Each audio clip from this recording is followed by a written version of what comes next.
Okay.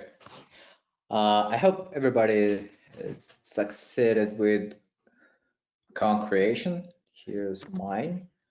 We have a lab right here, and I'm gonna share it in GoToWebinar, just to make sure that you all guys have this link. This lab will help us to go through creation of Firehose, delivery stream, and S3 bucket. So in general, in order to implement all these labs, we have to create CloudFormation first, which is on prerequisites here, but it relies on S3 bucket, which is has to be unique across all S3 buckets in AWS. So I would suggest everybody to go ahead and first create their own bucket, which is described right here. Create S3 bucket for your data lake. So we're going to create something like your initials dash theme BDA immersion. And because we have more than 100 people online, we probably will have some overlapping initials. So that's why I suggest to use maybe not just initials, but maybe with your birthday. If you're getting exception of already used the name, let me create. I'm switching to, I'm sorry, I'm a little eager to start. So first thing we need to do is to go to S3 console in AWS console. So we're switching to S3, where we have all our buckets. In our case, we don't have any because we have brand new accounts, and where we have this beautiful button, create bucket. Pushing this button, and here we have to put DNS compliant bucket name, which in our case would be TameBDA immersion and your initials at the very beginning. Like mine is DE, Dmitrii Evstiukhin. And we can pick a region. We can keep using US East 1 and just go ahead and create this bucket.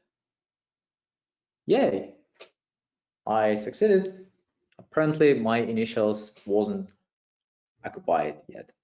But if you have any issues, I would recommend to put something like D, I don't know, 42, and then 10 BDA. Something like that should work as well. Just remember what you put here. It is important to remember. I hope everybody is following, and if not, feel free to post your questions to the Slack, where we will support you. Yeah. In the meantime, if you are able to follow it correctly, please give us +1 on the Slack channel so we know you are able to follow it so far. Yes, that's a good idea. Yeah, let's spam with excellent +1s. I see a lot of +1s coming up. Please feel free to send more +1s. We are going to continue, but yeah, let us know if you run into any issues. Yeah, so next step would be is creation of our IAM permissions.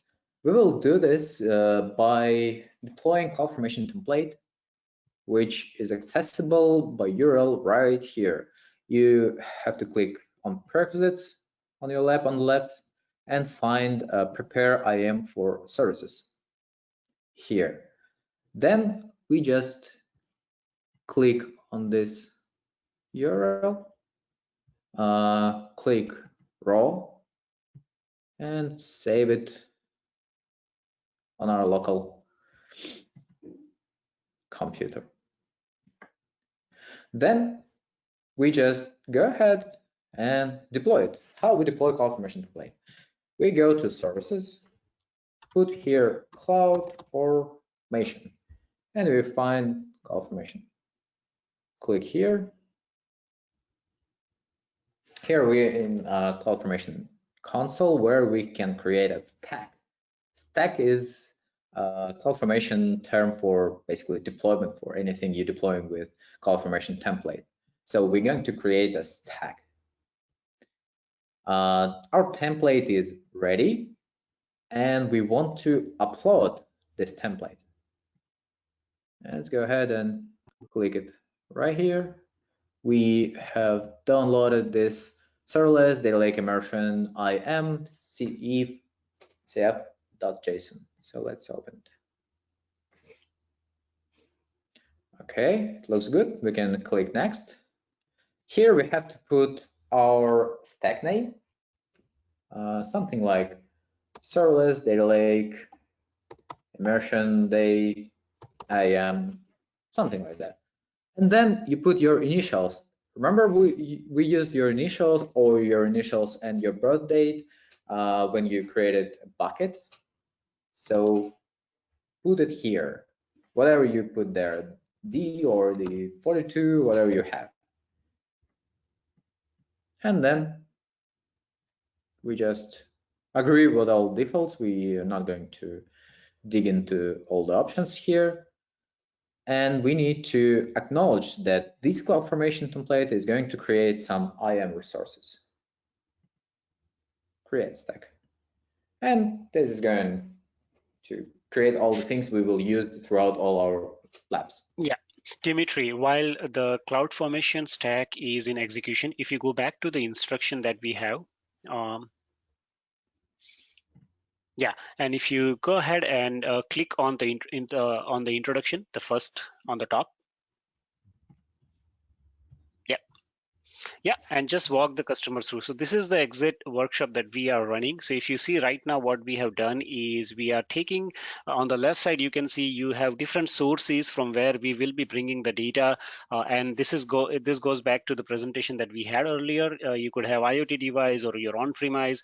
For this lab for the workshop purpose, what we are doing is on the top side, you can see we are running the CloudFormation template, and it's going to take care of setting up some of the essential parts, such as like Kinesis data generator. That is a simulator which will take care of generating and simulating the data that we will be sending through a Kinesis in real time. That will be consumed on your AWS account, and then those data will be get pushed out to our Amazon S3 bucket that we have just created. So the CloudFormation template that we are running right now is taking care of setting up all the IAM policies and Kinesis access to the Kinesis data Firehose and all the essential access from Kinesis Firehose to the S3 bucket. So it's really taking care of the basic like backbone, but this is the lab that we are going to run. So that's exactly what we are doing right now. Yeah, thank you, Nirav. It was really considerate. We already mentioned this kind of high-level view of our design, but this diagram, this schema shows you much more details and also makes you gives you a little insights of how you can improve this architecture and what you can add and where, because we are not going to use data lanes, for example. So let's check our CloudFormation template then. It's create complete, so Dmitrii, we have created our resources. A little feedback from our viewers is that it's a little bit too fast to follow. So maybe you'll discuss a little bit deeply so everybody could do everything that you do on the screen. Yeah, thank you for this feedback. I will slow down a little. I really love doing this stuff. I barely can keep my hands still. I want to build all the things immediately. So we have created CloudFormation for IAM from prerequisites, from prepare IAM for services, where this link leads you to the file of the CloudFormation template we need. So you just download this file and deploy it with CloudFormation, as it showed here. I hope we don't need to go through it again.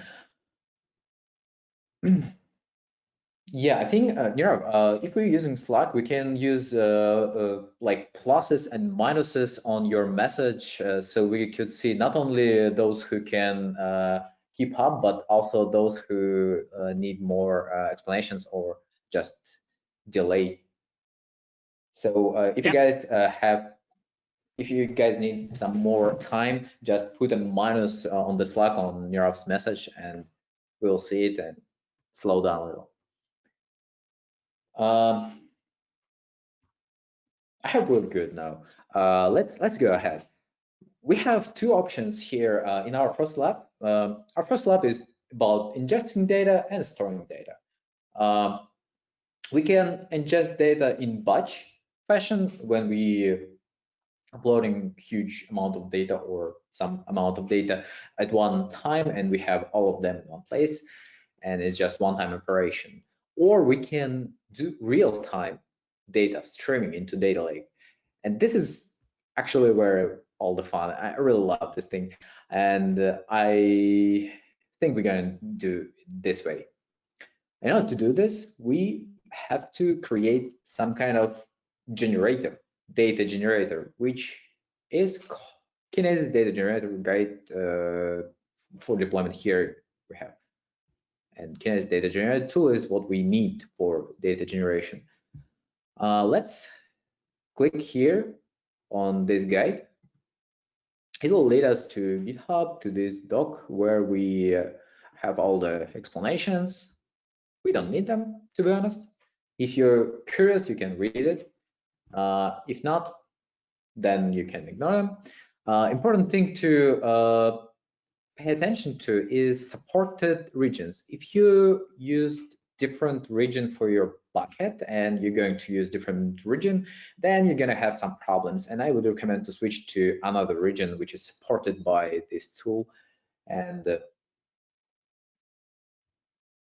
we can proceed this. So in order to deploy the tool, we basically need to just click this button, which will lead us to CloudFormation, creating stack. But pay your attention where you're creating it. So for example, let's go and check where we have created our bucket. You see, my bucket is created in US East North Virginia region, which is US East 1.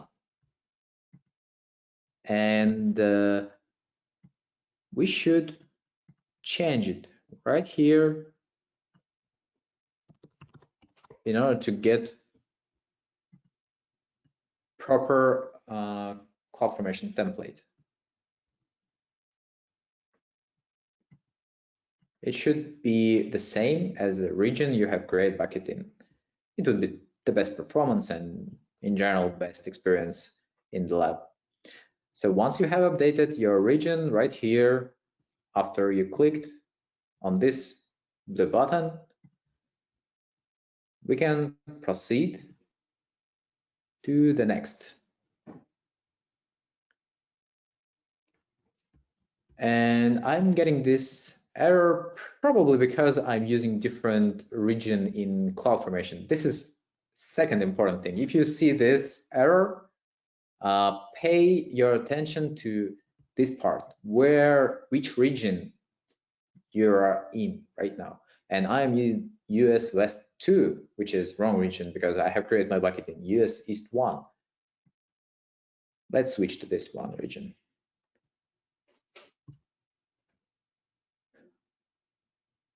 And I lost an URL.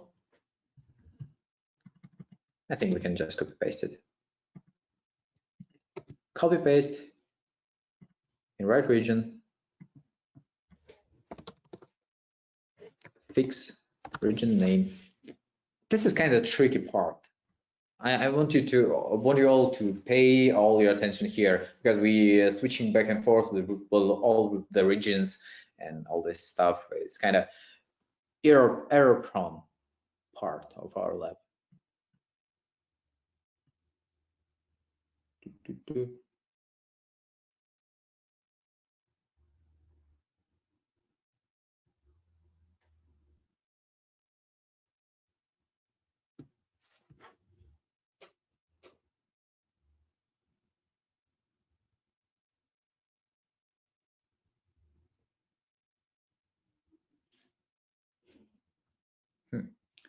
And again, we're getting an error. That's interesting.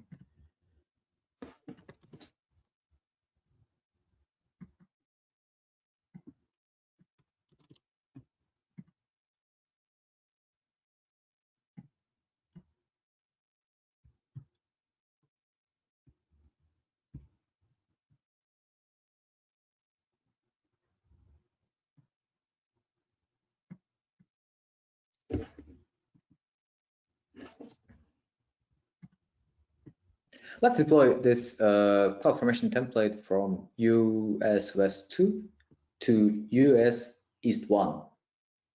The same template. Let's try. It looks like it works. So again, let's reiterate on this. We're going to deploy into US East 1, but we're going to use CloudFormation template from whatever it puts URL there. So we just obey what it suggests. What do we have here? We have stack name, which I already provided, and I don't mind it to be that way. And second thing is username and password. This is something that this CloudFormation template will create for us. It will go and create some cognito pools and users, so we could authenticate against our Firehose in our browser. So here we have to create something. Let's say you can create something like user and password 1, because, well, it has some restrictions on difficulty of the password. You can create something more sophisticated.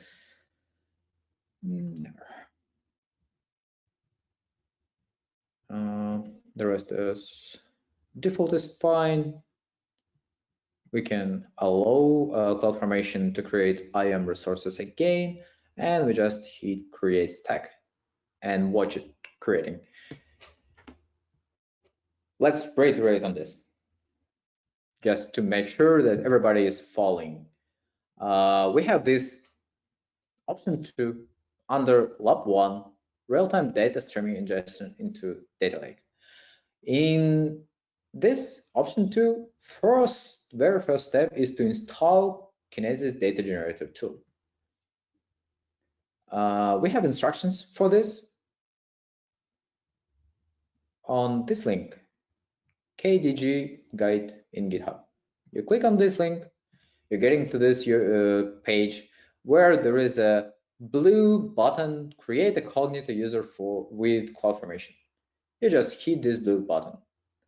This blue button will lead you to probably US West 2, where you're switching to your preferred region, probably US East 1. And then you just go ahead and create this stack. You can keep stack name as the default, and here you have to provide username and password, but don't forget them because we will use them shortly. And once you started creation of this CloudFormation stack, you're fine, I hope. And here our CloudFormation stack created. We can go to outputs. Here in our Kinesis data generator cognito user stack outputs, we have this URL. We can click on it, and it will lead us to Amazon Kinesis data generator page, where we can put our username and our password into appropriate fields, and we can sign in. Now, if you sign in successfully, you will see this page where you can pick region, where you can pick delivery stream. We don't have any, so it's fine that it is empty.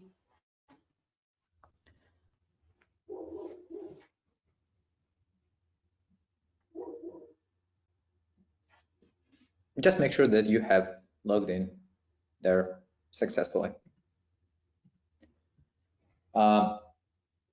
Before I'm switching to the next steps, let's make sure that everybody is following. Put your pluses and minuses to my message in Slack.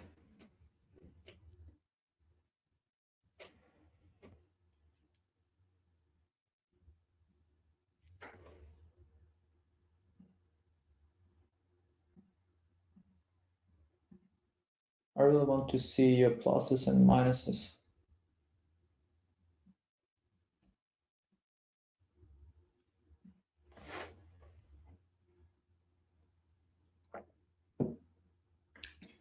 Okay, guys, I see that we have issues. So let's reiterate again.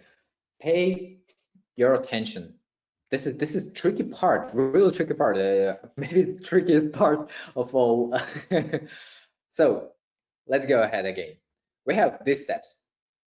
If you haven't created CloudFormation, follow me. You click on Lab 1 Ingestion Storage. I hope you already got this link. Then you click Option 2 Real-Time Data Streaming. And then you find this row. If you haven't done so already, follow blah, blah, blah. And in the middle of this row, we have this URL. Click on it. After you clicked, you get to this page where you have blue button, the only button on the whole page, this one. Create a cognito user with CloudFormation. You click on it. Here, you will be rerouted to the Oregon region, probably, because this URL leads you to Oregon region. And it is very, very important to switch it here. Click to US East 1.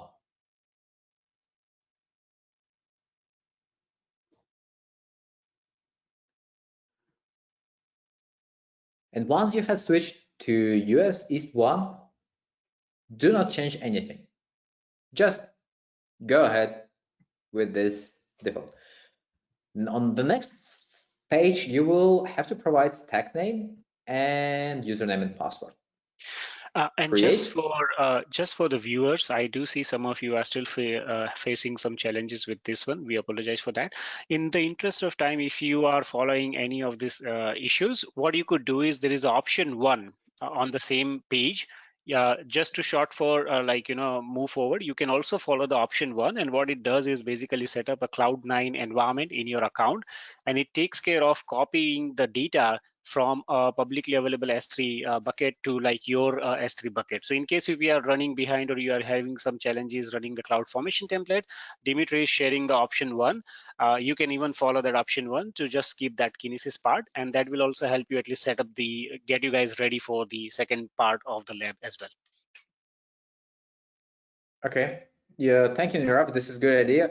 So I hope the most of you guys have followed, and the rest who couldn't fight this CloudFormation beast, you can create your data with batch process. That's okay. That's not using streams, but it's also okay. Anyway, let's go ahead and create our data template. For those who have configured their Kinesis data generator, we will go ahead and create our data template. You can take it right from here. You can click it here and you will paste it here. Again, name it like tame BDA whatever template. Here we have some randomized numbers, randomized prices, randomized campaigns. If you want to, you can play with this template, change some values, but we are not going to do this. We will just go with this default one. We can check if it works or not. If you're going to customize it, you definitely will need to check it. So you can create test records. And if it works, perfect. Now we can proceed with our Firehose creation.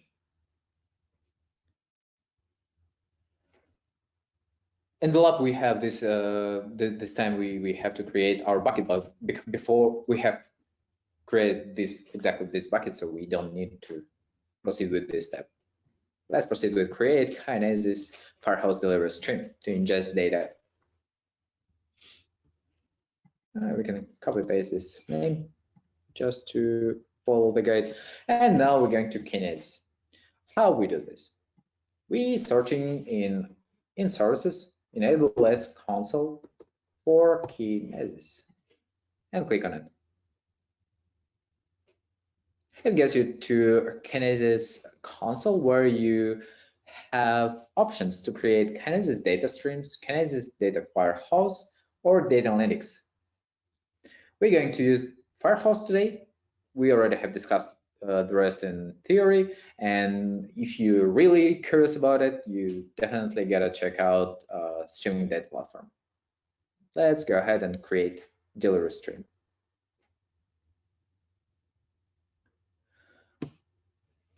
Here, first thing we do, we name our stream. This is what I copy pasted from the lab. I don't want to be creative on this. Then we have to configure our stream and choose the way how this Kinesis data stream is sourced. We can use direct put. It's basically for anything else except for Kinesis data stream. We can integrate our real-time Kinesis data stream with Kinesis Firehose to deliver all the information into S3 bucket or Redshift or whatever you want. So today we're gonna be using direct put. So it's okay. You could enable server-side encryption. It's just basically encryption at rest in some way, but we're not gonna do this, just to keep it simple. And we're gonna click next.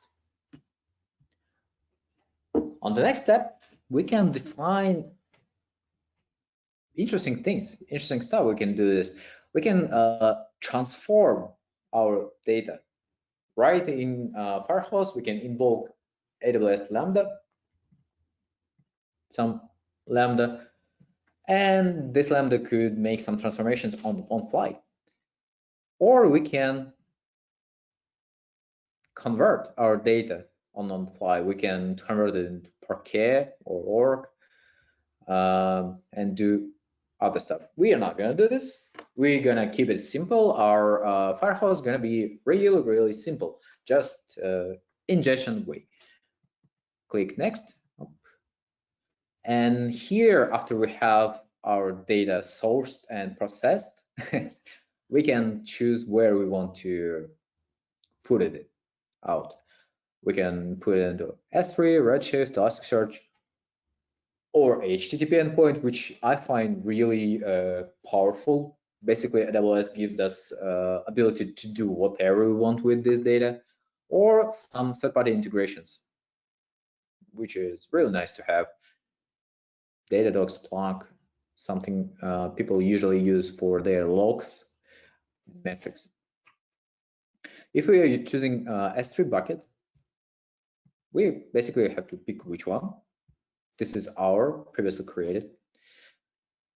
And then we, to be honest, it's kind of a little misleading, backup S3 bucket prefix, but basically it means which prefix to use for all the data this Firehose will put into bucket. We will put it into row. And after this prefix, Firehose will append this kind of additional prefix with time-based prefix, year, month, date, and hour to partition our data throughout the time. And we can specify some error prefix. We don't need it. We do not expect any errors here. And just click next. basically the last piece of configuration of Kinesis, something we have discussed by the end of our theory, is buffer. Kinesis Firehose has this buffer. You can configure it to be from 1 megabyte to 128 megabyte. So basically, Firehose buffers all the data until it reaches this triggering point, and then it flushes to the destination. Or it will flush all the data within an interval. If the data never reaches this buffer size, it will flush it with this interval, which can be from 1 minute to 15 minutes. And this is why Kinesis Firehose is near real-time. Tool is not real-time. We can compress our data, and this is something we're going to do. And I would definitely recommend, if you're storing your data in your S3, you should compress it and all the time. It will save you money on queries, on storage, on everything. We can use even encryption, which we are not going to do. And here we have to provide Kinesis with the role in order to be able to access resources, like sometimes source resources, sometimes destination. In our case, it is our S3 bucket where Kinesis Firehose will put all the data. And we have created in advance our roles with that first CloudFormation template, so we can choose an existing IAM role. And we have only one here, which is SDL ID IAM blah blah. You remember I have created this CloudFormation stack, so we can choose it. It already has all required policies attached. Now we have to just review our Kinesis Firehose delivery stream.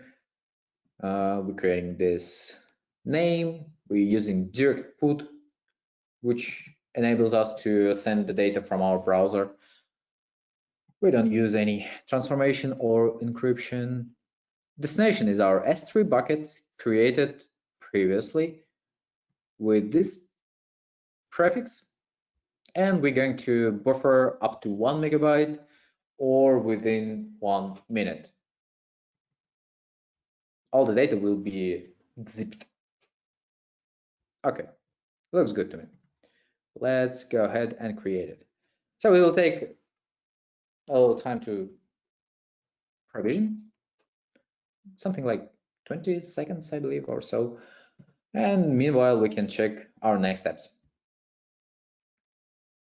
Yay, next steps are fun. We're going to start sending data to our brand new kind of data lake.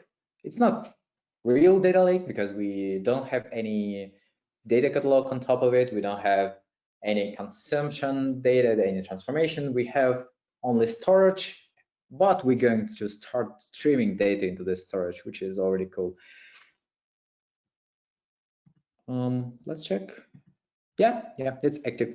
And once this Firehose is active, we can switch to our browser to Amazon Kinesis data generator and just click a couple of times. And you see in the proper region, it automatically picks up this Firehose we have created. And we can configure our rate. Let's say we want to send it 100 records per second. We will generate them automatically and send it. Just click send data. We're starting sending data to Kinesis. What happens now? Right now, Kinesis buffers all the data we're sending. And until it reaches 1 megabyte or in 1 minute, nothing basically happens. After 1 minute, probably because our data is really small, after 1 minute, we will be able to start seeing our data delivered to our S3. So let's go ahead and open S3 just to see if something falls there or not. If we click on our bucket, it is empty now because apparently 1 minute hasn't passed.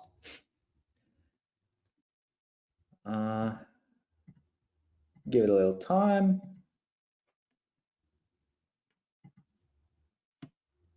Also, when it will gather a little more information within our labs, we will be able to see all the monitoring available out of the box for Kinesis.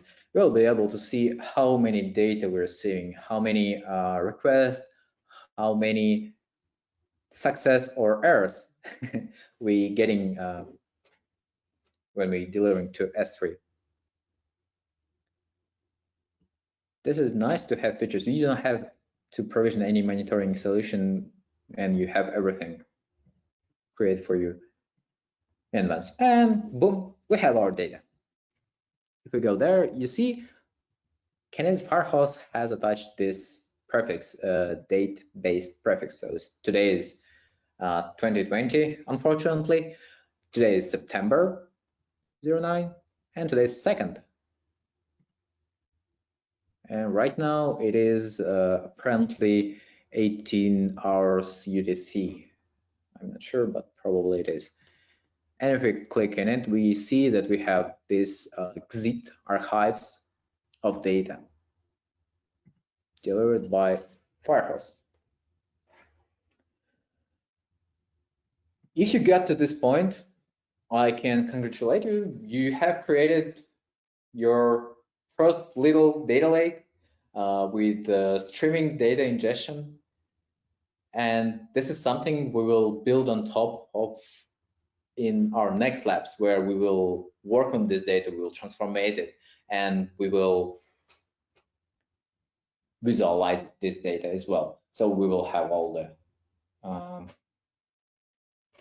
the life cycle in place. That's it. Nirav, you want to add something?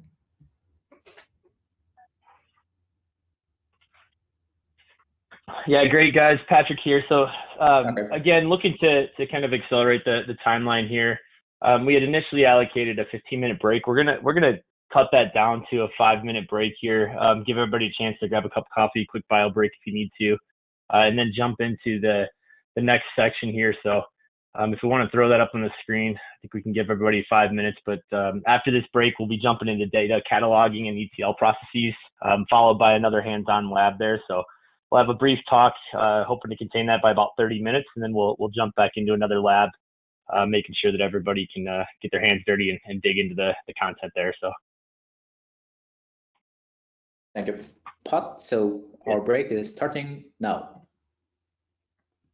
Great. We'll talk to everybody in 5 minutes then. Please keep questions coming in the meantime, guys, if you have them via Slack or the chat and GoToWebinar as well. We're trying to address those on the fly, so appreciate all the communication there.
All right then. So now we're going to have our theoretical session on AWS Glue. And we will discuss in depth what value AWS Glue can bring you and how we're going to use it in our labs as well. So Bulat is going to help me with AWS Glue explanation part. I hope you're ready, Bulat.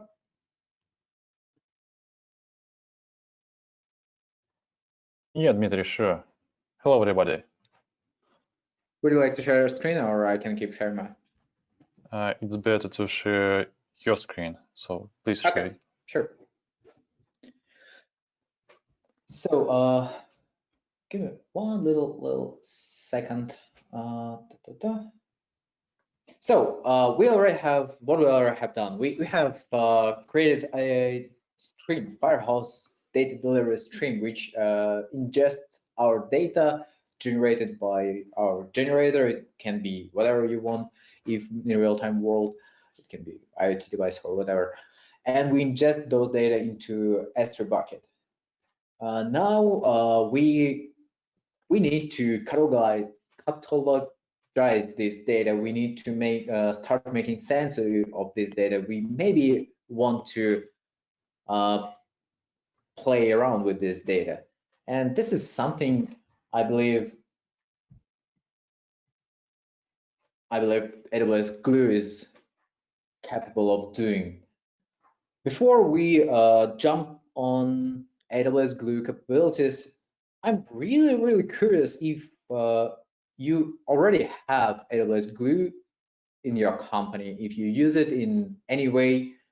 And for this purpose, I have prepared a poll specifically about AWS Glue. So how do you use AWS Glue in your company? Because why I ask this question, because if you're using AWS in general, you're probably already using your AWS Glue for some purposes. For example, you might use AWS Glue with Athena in order to make ad hoc queries to your log data, or you maybe even have data lake in place, or you may be using AWS Glue just for data transformation and you do not utilize cataloging capabilities as much as it is possible. And I'm getting kind of interesting responses. We're still getting, yeah, there's something I would expect, because at the beginning, I can remind you, the majority of people said that they use enterprise data warehouse. So apparently they're not that much into cloud data processing yet. So let me share our poll results. So yes, the majority doesn't use AWS Glue at all yet. But we still have some people who use it as data catalog or ETL or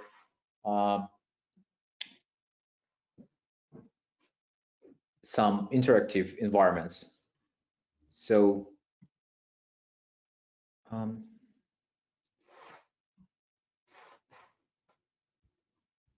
thank you for responses. And we're going to use AWS Glue today in many ways. And Bulat is going to describe those ways and describe a little in depth of how it works and why it exists. So Bulat, I'm heading it to. Yeah, let's begin. So to expedite the process of building that lake, there is a service called AWS Glue. AWS Glue is a fully managed extract, transform, and load ETL service that makes it easy for you to prepare and load their data for analytics. At a high level, AWS Glue will provide a data catalog to store the location, schema, and runtime metrics of your data. And you can also use Glue to discover data, transform it, and make it available for search and querying. Also, AWS Glue provides you automatic maintenance of its infrastructure and manages the allocation of machine resources. Yep. So, hand coding is laborious. During the process of making ETL jobs, you need to be attentive about changes of schema, data formats, updates of sources, and increasing of data volumes. These annoying actions make your work process more boring and routine. Also, it brings a lot of potential vulnerabilities or bugs where a developer can make some mistakes. And I'm pretty sure that it sounds very familiar to you. If you agree with me, it will be interesting for you to know how to solve these problems. And hopefully, AWS Glue takes care of hand coding the specified issues. If you ask me how, I will answer you later. So there are 4 main advantages of AWS Glue that can speed up your development process and mitigate manual work. On average, ETL process consumes about 70% of the time that you spend to get insights from your data. So the first one, it's simple. Glue automates the effort in building and running ETL jobs.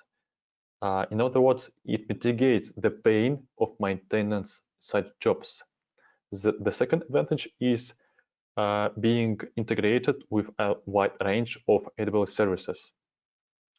Glue supports data stored in S3, DynamoDB, and other databases by using a JDBC connection. Moreover, AWS Glue provides out-of-the-box integration with Amazon Athena, Amazon EMR, Amazon Redshift Spectrum, and any Apache Hive Metastore compatible application. Without such integrations, you will need to manually connect all the services, specifying a lot of configurations. But in this case, you can do it by several simple clicks. The third one advantage is being developer-friendly. Glue generates Python or Scala code that is customizable, reusable, and portable, what definitely saves you time and free from hand coding of most common parts of scripts. You can also import custom readers, writers, and transformations into your Glue ETL code. And since the code is based on open frameworks, there is no lock-in situation. That's why you can use it anywhere. I think it's a great advantage. And the last one is being serverless. It means that it handles provisioning, configuration, and scaling of the resources because it uses a fully managed Apache Spark environment. And you pay only for the resources used while your jobs are running. Otherwise, unserverless ETL service requires a lot of effort of maintenance and allocation of resources, which is the disadvantage of hand coding. I believe it should sound really appealing to our attendees, because I remember the first time I started discovering AWS Glue, it was kind of magic for me. All these features and all the functionality it provides, right? Yeah, my feelings were the same. You are right, Dmitrii. Yep, now it's the time to go deeper into AWS Glue components. It consists of 3 components. So the first one is data catalog. To begin using the service, you can point Glue to a data store. Glue will discover your data and catalog the associated metadata, for example, table definitions and schema, in the Glue data catalog. Once cataloged after crawling, your data is immediately searchable, queryable, available for ETL and analytics by other related services. The second component is job authoring. You can create and run an ETL job with a few clicks in AWS console. You can use pre-generated Python scripts or bring your own ETL code to use for Glue jobs. Finally, once your ETL job is ready, you can schedule it to run on Glue's fully managed Apache Spark environment. AWS Glue provides a flexible scheduler with features like dependency resolution, job monitoring, and alerting. I told you so. This is kind of magic. It is automatically can discover your data, automatically transform your data. That's just awesome. But let's make a deeper dive on how it is happening. Yeah, let's dive into the Glue data catalog. Glue data catalog. It's the first component of AWS Glue. So the Glue data catalog is your persistent metadata store. It lets you store, view, search, and share different metadata in the AWS cloud in the same way you would in an Apache Hive metastore. Glue data catalog gives you possibility to make versioning of table metadata as it updates. We will see it in during hands-on labs. And also, data schemas and related properties can be populated in a couple different ways. For example, by Hive DDL statements, bulk imports, or glue crawlers to automate the process where the last one will be described more in a few minutes.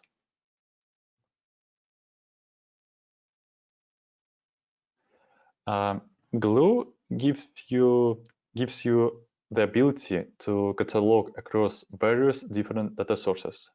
Here you can see the list of already created tables by using AWS Glue crawler on the step before that. Don't worry about how it was made. As I said, I will explain later. So once table is created, we can see that each line contains information about the source, which can be a database table or a file. And the source data is classified into categories depend on extension of a file or database engine. For example, classifications are CSV, Parquet, JSON for files, and Redshift, PostgreSQL for database engines. The catalog also has search capabilities, metadata encryption, at rest using KMS. To get to know more about metadata of a file or database table, let's click on one of the tables from the list. Yeah, this is something we're gonna see and probably discuss on our practical part. So let's jump to why exactly do we need this? Yeah, so the table details include properties of your table and its schema. This view displays the schema of the table, including column names in the order defined for the table, data types, and key columns for partitions. If a column is a complex type, you can click on View Properties or Complex Data Type, which is struct on the screen, to display details of the structure or that field. Also, you can choose Edit Schema to add or remove columns, change column names, and change data types. As the result, the version of the table will be incremented, and you will be able to compare versions as it's shown on the, as it will be shown during the lab. So to sum up, it's important to say why do we use it. The role Glue plays in building a data lake is helping to create the single source of truth. It means that without cataloging, you don't have a data lake in S3, and you have a data swamp where you don't know the structure of data. And that's why you are not able to query it and discover insights by using other tools like Athena or Redshift, for example. So basically, a data catalog turns our data swamp into a beautiful data lake with swans. That's nice.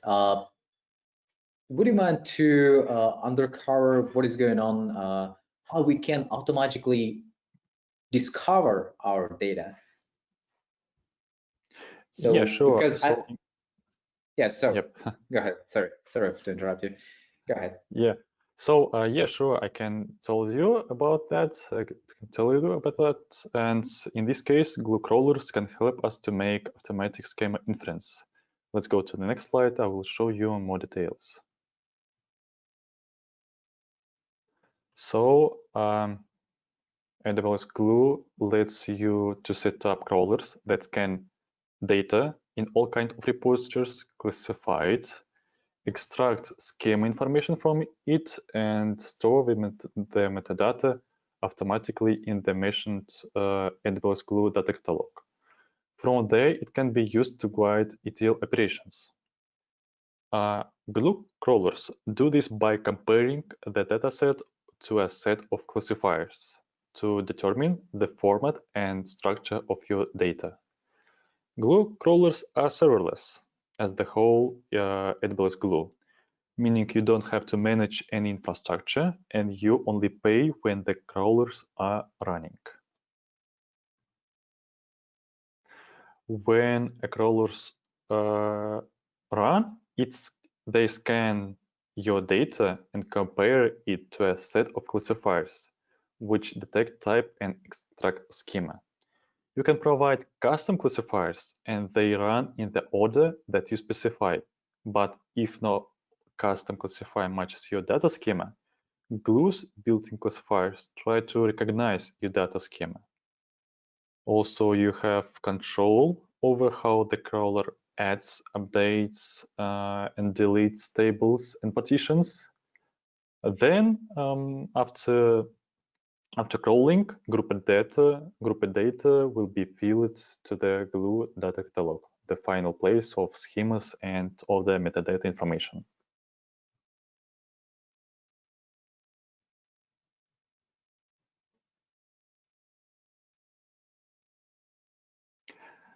Yep. So as I said before, crawler can crawl both file-based and table-based data stores. Number of different file formats are listed here. For example, we see formats based on database engines. They are Redshift, MySQL, PostgreSQL at the bottom of this table. In the middle of this table, we see different kinds of logs. They are Microsoft logs, Ruby, logs of kernel, Linux kernel, and above we see file-based formats which are Avro, Parquet, JSON, XML, and so on. So let's bring it all together. On this diagram, you see the usual way, the usual flow of works of crawler. At the first step, the crawler connects to the data store. It can be S3, Dynamo, or database over JDBC connection, as I said before. On the second and third steps, a crawler scans your data to infer the schema. This is done by comparing the data to a set of classifiers you will specify. And on the last step, the crawler then writes metadata to the data catalog. And at this step, the work process of Glue crawler will be finished.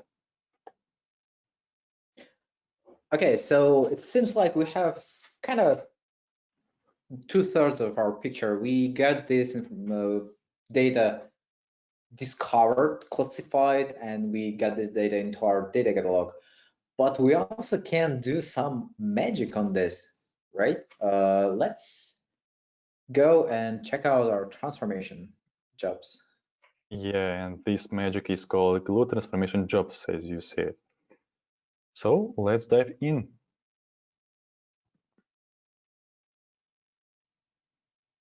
Dmitrii? Okay, thank you.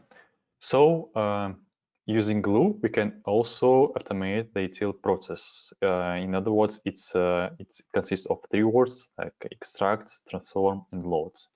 This happens in a 3-step workflow. Once you have cataloged your data, you can identify the data source for your job. In the case of data lake, it will be your S3 bucket. Also, it could be a JDBC data store. You also identify the data target of your job, like Amazon Redshift on our example. Then Glue generate a Python or Scala script that utilizes built-in transformations and generates current diagram that you see on your screen. If it's necessary, you can provide your own ETL scripts instead of generated. Finally, in the last step, you need to specify how your job is invoked, either on demand or by time-based schedule or by an event. In other words, by some trigger.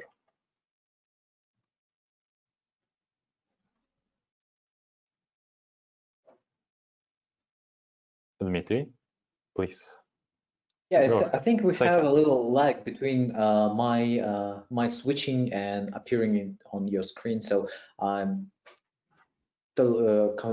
very sorry for this kind of little lags between slides. But yeah, I'm switching. Oh, okay, I see. Okay, so let's go ahead. And as for the ETL scripts themselves, they are human readable because of using PySpark, where the last one provides convenient API to call Spark methods. It's flexible because it gives you possibility to operate with complex data by using simple methods. It's customizable because you are using PySpark, which is a convenient way to call Spark methods, and you are able to import custom libraries. I think it's a good advantage. And because of being a code, it's collaborative, of course.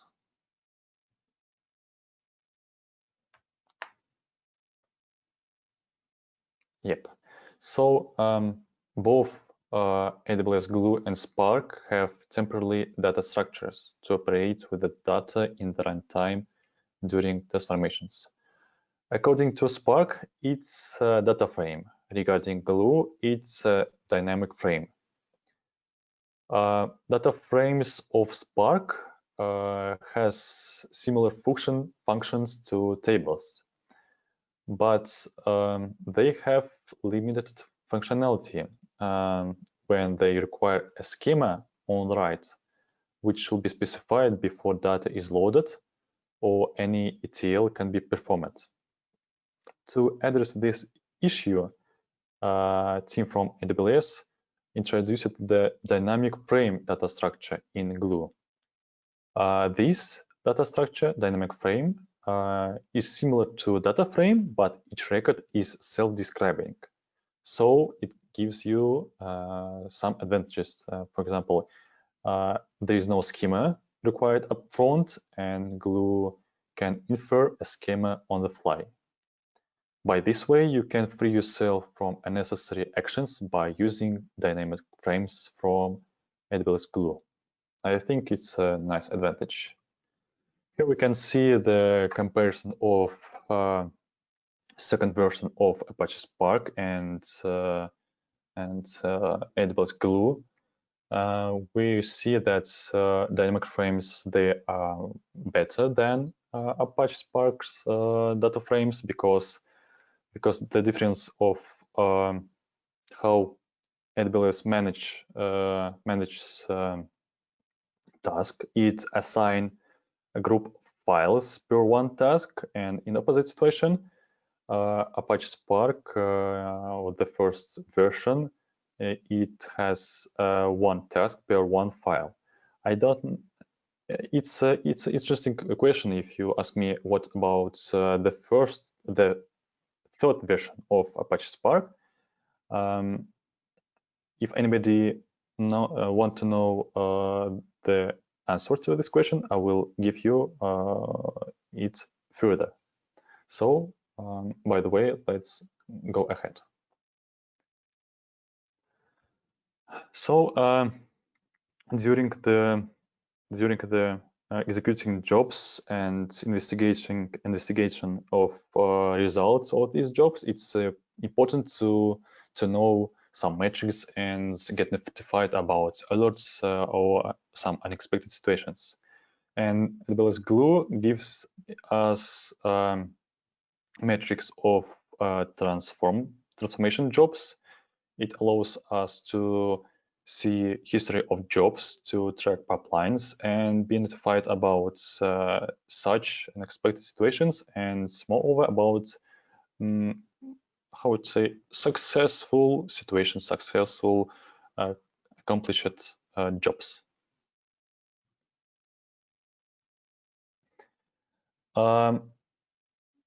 You don't need to start from scratch.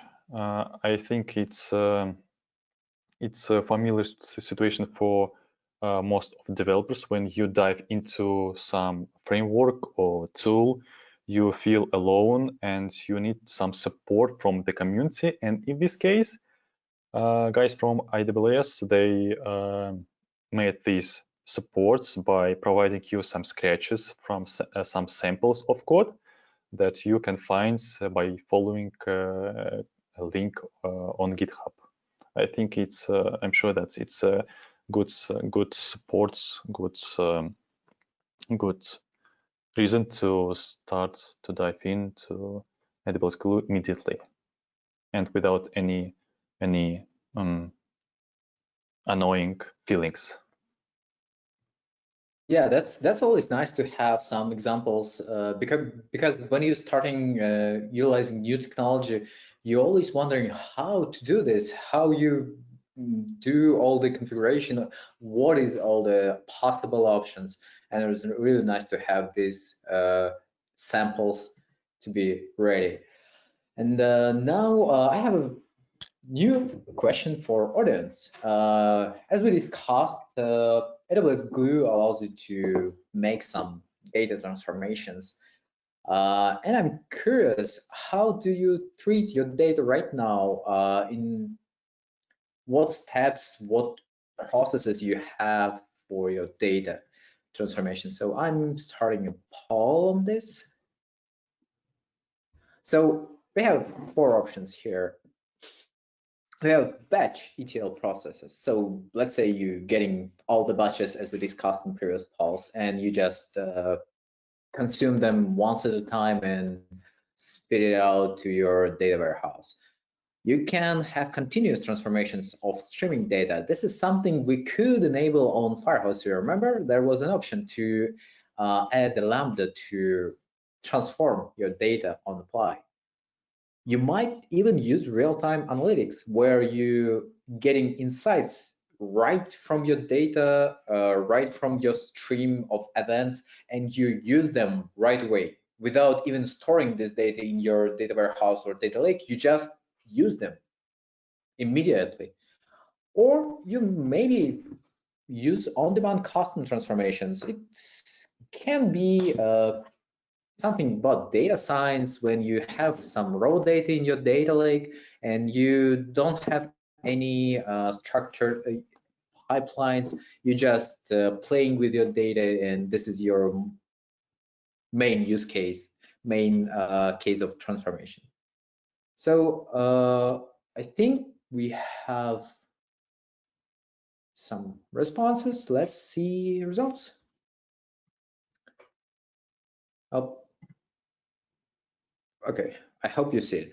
So the main approach right now is batch ETL processes. So it's something you probably will have to have even when you will get to data lake, will you build your data lake with streaming capabilities, but you will still have some partners that provide you with batch data, and you will still have to have some batch ETL processes. It's something that's gonna stay with us for a while. So almost everybody is using it.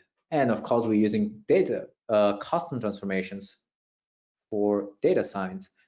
But even right now, somebody is using continuous transformation and real-time analytics. Good job, guys.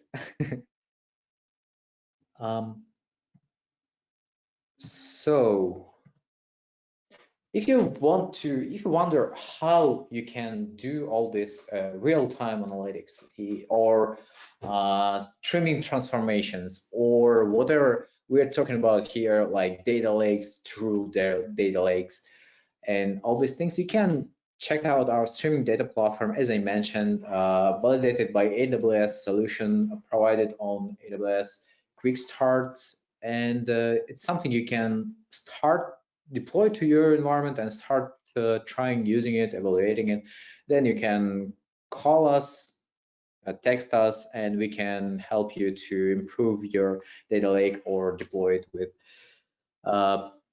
with our expertise. So you can see on this diagram that major data platforms should have roughly six stages. It's kind of, well, field areas, whatever you call it. So you basically have some sources. It's something coming from your customers, from your partners, from inside of your company. It's just your source of data. Then you ingest it in many different ways. It can be batch ingestion, stream ingestion. It can be capturing whatever. Then you process it. If you want to, you can process it on the fly. If you're getting streams, you can process it on the fly and get real-time insights. After you have processed and maybe enriched this data in your real-time streams, then you store it in some places like S3, then you catalogize it and make it available for queries. You can query it through Athena, through API gateway within different services. And once you have enabled data for queries, you basically can put the last layer, the most important layer, consumption. You can consume this data through, let's say, QuickSight, and you can get insights. You can share this insight with business folks. You can share this insight with your customers. And this is how we build this data lifecycle from ingestion, from source to consumption and insights. And here we have a couple of comparisons. Bulat, could you please elaborate on them? Yeah, so just a few words about comparison among AWS Glue and other sources for making ETL. It gives us better understanding of advantages and disadvantages of AWS Glue according to other related technologies and services. So, for example, if we compare AWS Glue with data pipeline, we can say that data pipeline is more heterogeneous. That it means that you can use it if you have a necessity to run a variety of jobs using different engines like Hive, Pig, and so on. In opposite of that, AWS Glue uses only Apache Spark, and if this is enough for you, you can use it only. According to other comparisons,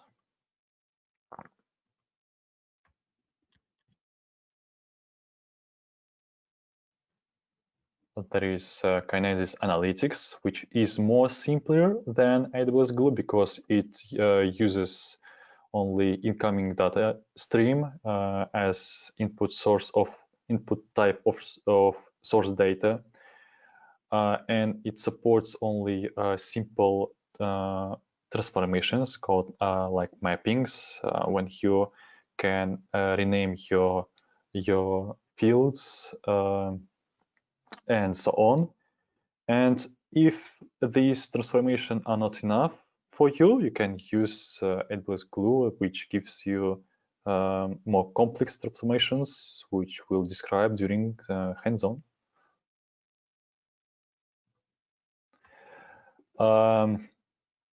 If we say it's about simplicity, which was more on Kinesis analytics side. In this case, AWS Glue is more simple than Amazon EMR, because Amazon EMR gives you access to Hadoop environments, and you can configure by a lot of ways these Hadoop environments. And in this case, it's just a trade-off between simplicity and flexibility. If you need some simple tool, you can use AWS Glue. If you need to have more flexibility, you need to choose Amazon EMR. Okay, this is basically what we had for theory. We will uncover a little more during our hands-on. And right now, we will have a little break for you to switch your brain from this theory to hands-on, and we will proceed with second lab we have on our schedule.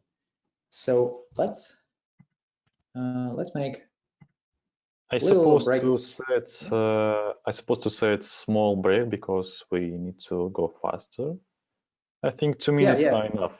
I think. Yeah. So sure. Just to let everybody grab its coffee, tea, or whatever. Right. Patrick, you wanted to say something? Yeah, thanks, guys. So again, there's some activity in Slack. Really appreciate the collaboration there. Just want to stress that if you do have questions, please ask those. We have a few folks that are monitoring that channel in Slack, so that's an option. If you're not in the Slack workspace, you can always use the GoToWebinar chat option as well. So we're monitoring all these. Should be good to go. But yeah, I really appreciate the collaboration, guys. Go ahead and get started and just fire up the lab. You should have all that information. But again, credentials are in both Slack and the GoToWebinar chat panel. If you weren't able to jump in on the first one, we'll get started here in 2 minutes though. Okay, we're starting now.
This timer has this thing. So, okay, we're getting back to our serverless data lake immersion day. With next lab we have in our agenda, which is about cataloging and ETLing your data. I hope everybody was able to grab a cup of coffee or tea, have a little break, and now we are all good to go with our next challenges. In this lab, we're going to first automatically gather the schema of our data we have pushed with Kinesis data generator. By the way, mine is still working and sending data. After we have gathered the schema of the data, we're going to transform this data, play around, maybe change a format to something more optimal. And then for advanced usage, we will briefly maybe demonstrate some capabilities if we'll have time for interactive data discovery, data playing data with data around. So let's get started then. First thing, open your lab 2. We're going to go with this lab 2.1, 2.2, maybe 2.3, not sure. And the first step is to create a crawler. As you remember, Bulat explained us that a crawler is something that automatically can classify your data and put your schema of your data into your AWS Glue catalog. Let me copy paste the name of the crawler just because I'm kind of lazy to write it down myself. And what do we do right now? We're going to our AWS console. Please find AWS Glue in Services tab. It's AWS Glue. Click it here. And then, very important, we had these issues before, make sure that you're in right region. We're mostly using US East 1. Probably you also should use this one if you have created bucket and Firehose and everything there. So what are we going to do? We're going to get started with AWS Glue. Yay. And we switch to crawlers. On the left side, you see all these features of AWS Glue. We find the crawlers over here, right here. And then we're going to add a new crawler. We have two beautiful buttons here. And Dmitrii, sorry for interruption. I just need to notify all attendees that all the links in the lab is in USC West 2 region, so make sure to switch back to US East 1, which is North Virginia. Yep. Yeah, constantly check your region, constantly. Be vigilant. So we're creating a crawler. First thing, we just create a name. You remember I copied it just because I am lazy. And now I can click next. What we can do, we can crawler source type data sources and existing color tables. Data sources is something that AWS Glue can access, something like S3 buckets, Redshift, RDS instances, whatever you configure. And existing color tables is something already existing. We don't have anything there. So we're putting data sources. Our data source is S3. We also have some options. We can connect to something with JDBC driver, so it can be even something in your on-prem with connection, but we're going to use S3. Crawler has an option to use connection, custom connection. What is it? It is just your VPC where crawler will be attached to. So you can have your VPC, you can have your private resources, private buckets, for example, and you can put a crawler into your VPC to access those really private buckets. So we're not doing this. We are going to just using our plain S3 without any custom connection. And crawler can access data not only in your own account, but also in other accounts. We probably won't see this, but it's something really straightforward. You just basically putting address here, and that's it. The next feature, when you're crawling in your account, you have this little icon which enables you to not type your S3 bucket name, and this is perfect for lazy engineer. So you can just explore your buckets. We're going to crawl in our raw data. So we just pick it. We have this path completed. We are able to provide some exclude patterns, so to make crawler ignore some patterns, but it's not something we need. Click next. It asks if we want to make more crawling than just one simple data source crawling, but we don't want it. We just going further. And here's security. Again, we already had security with networking. Now we have security with IAM policies. And we are able to create an IAM role for this crawler, or we can choose an existing one. And in prerequisite, we have created this beautiful role as the idea IAM tame glue role / data lake immersion. This is what we're going to use. It has all required permission to access our bucket, for example, which is nice to have. And here we're specifying how we want to run this crawler. This time we're going to run it just once on demand. And here we're specifying where to put all the information crawler will crawl us. Since we don't have any database, we're going to create one. And sorry, my laziness, I'm going to copy paste it as well. So here, if we scroll down a little, we'll see that we're advised to create this database. So let's copy paste it here. Again, it's in the description, it's not required. We create a database.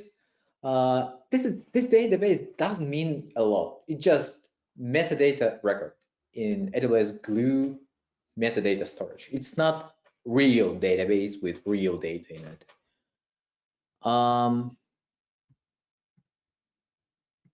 We have optional behavior for crawler. We can tell our crawler to create separate schema for each path, or otherwise create a single schema for each path. And we can define what it will do if it will find any changes. So let's say we have already crawled, we have created some definition, and it is getting updated in files. What it's going to do? It's ignore or update or whatever. And what it can do with deleted objects. We're going to go with defaults. So review, SDL, demo, crawler, our bucket / raw, our role created in prerequisites. You can remember this stack name you have created. Our target database we have created, by the way, and finish. That's it. And we can run it right now. Why not? Let's go. So it'll take around a minute to run the crawler and to go through all the data we have in the bucket and to get some results.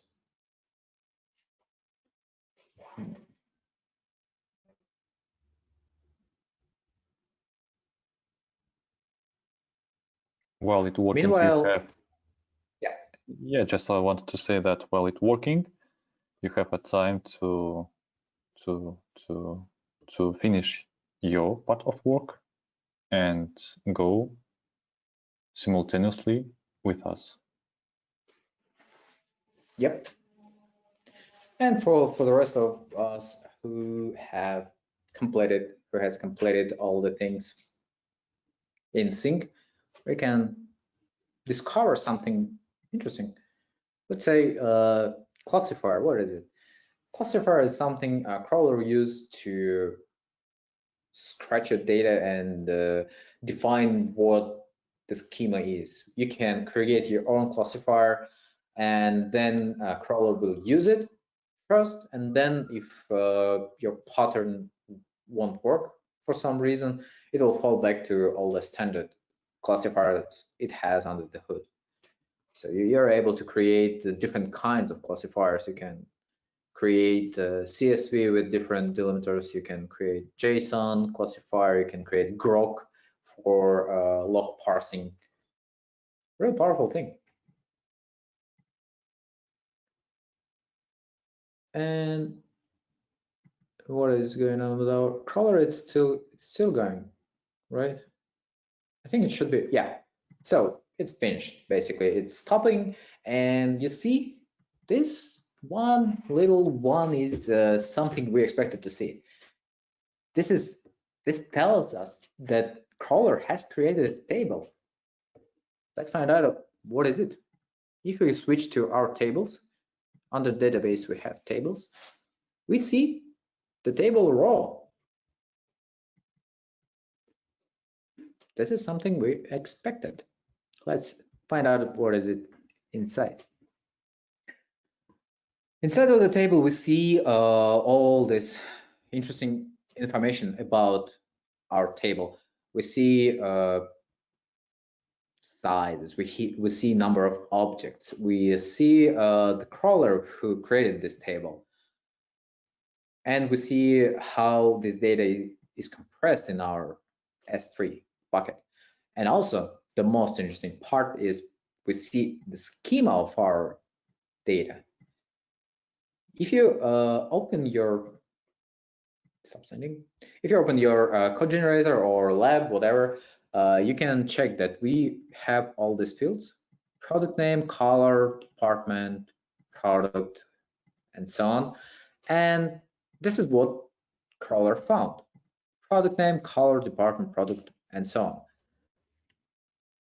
That happened automatically without us doing anything. That's something I really like. I like when things happen automatically. But the one thing hasn't happened automatically is partition naming.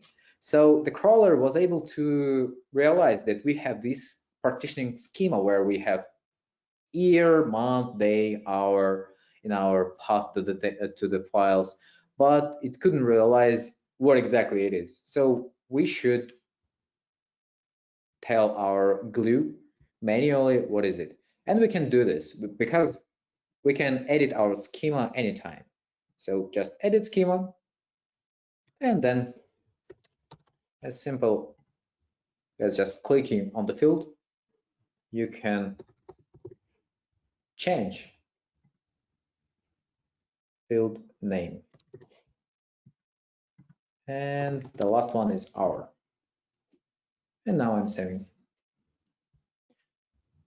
And you see, we have created new version. And if we click on versions, we see that we have 2 of them,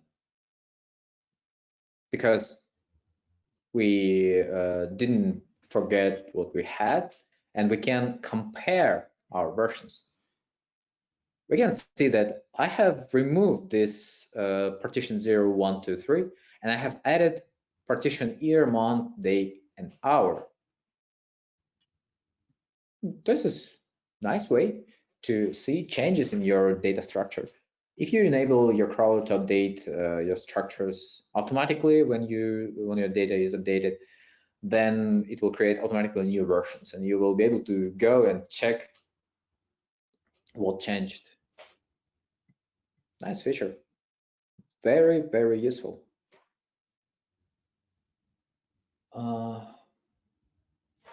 So that's basically it. We have our data catalog. In our data catalog, we have database Firehose KDG, Kinesis data generator. And in this database, we have table raw created automatically by our crawler with classification JSON. And this is our data catalog. That's it. I hope everybody was able to follow my lead. And if there is any issues,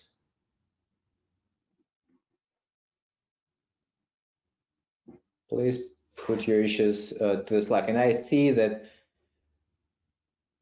+1s starting appearing in our Slack, so probably everybody is up to speed. Let's go ahead. So what are we gonna do next? We have crawl data, we have data catalogized. Very difficult word for me. And now we want to transform the data. This is our lab 2.2. What we're gonna do in this lab, we're going to create transformation job, and we're going to do this with job authoring feature, which allows us to just click in UI and write 0 lines of code. And this is really simple. Let me show you. In AWS Glue console, let's make sure again that you're in the right region, just in case. In AWS Glue console, you go to ETL part and jobs. And here we can add new job. Let me copy paste. There should be a job name, yeah. This should job name. So we're creating a job, transform KDG to Parquet. In this job, we're going to optimize our storage. In order to execute this job, AWS Glue has to have proper access. Again, we're using the same role we used for crawler, because we basically need to access bucket and that's it. And we have configured. We have options to pick what type of the job we're going to create.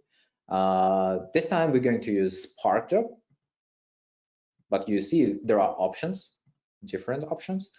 For Spark, we also have options. If you're going to use some old code prepared for old version for Spark, or maybe old versions of Glue, you can pick some backward compatible things. But we're going to go with default, which is Python 3 and Spark 2.4.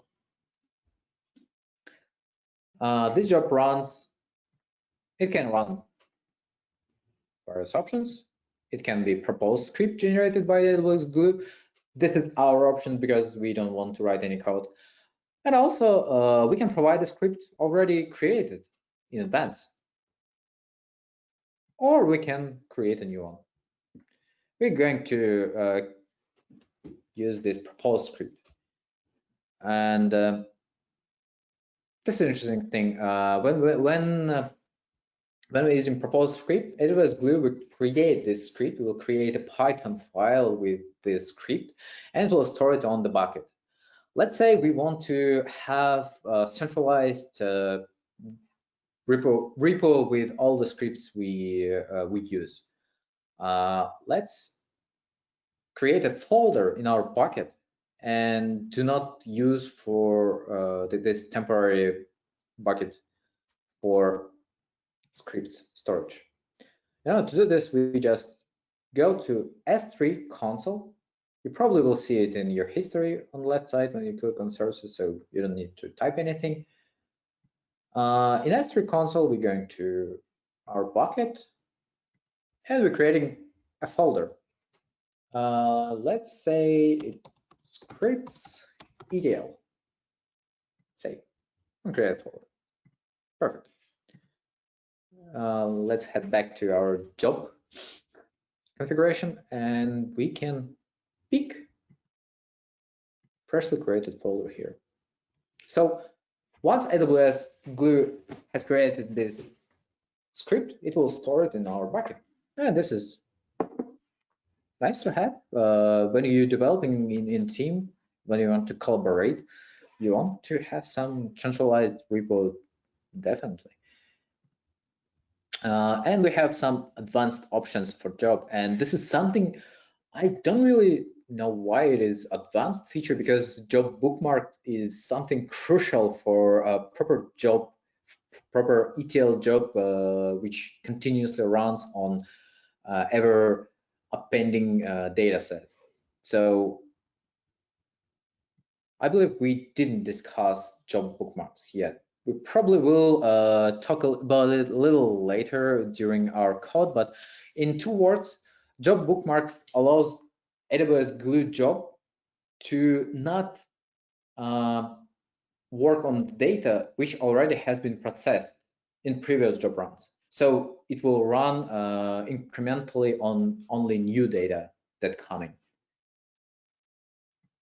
And pause option enables you to rerun some failed, let's say, job and do not switch to new chunk of data. So we're going to enable, and also we're going to enable job metrics because, well, metrics is something really, really important. The rest we're gonna leave as default. Let's click next. Here we choosing data source, and notice that this data source is not something outside of the world of AWS Glue. It is from AWS Glue catalog. So we picking our table created in database Firehose KDG previously with crawler. Picking our table, clicking next, and this is our options.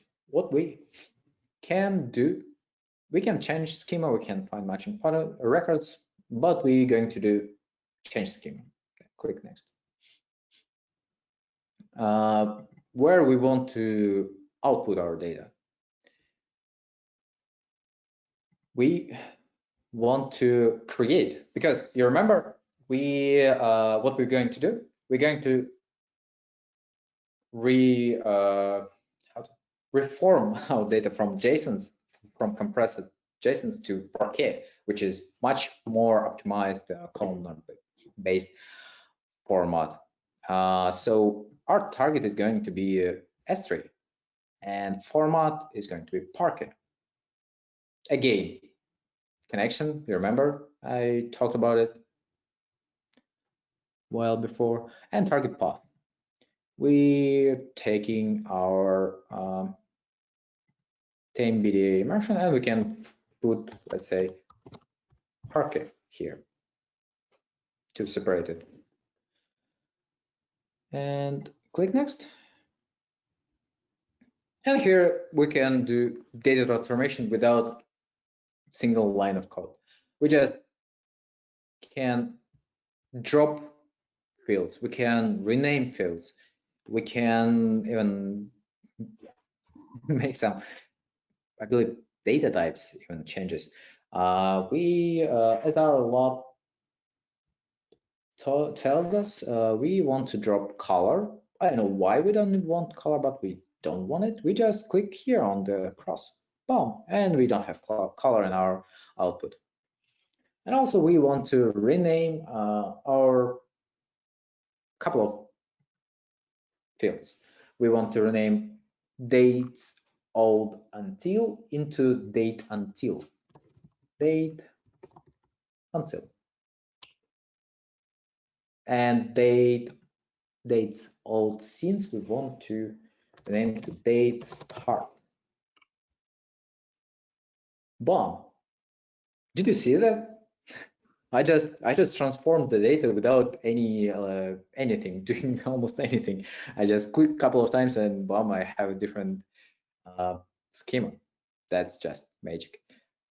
And the last step we performed with saving a job, and we are able to actually check the code which is created by AWS Glue. We will check this code in our next step. I suggest us to run the job first because it will take like 5 minutes or so to run, to transform all the data. So let's run it. We are able to change our options on fly, but we don't want because we have configured everything properly, and we just run it. Okay. Now we can examine our code. Yeah, let's investigate our codes. It's one of the most important parts of our hands-on lab.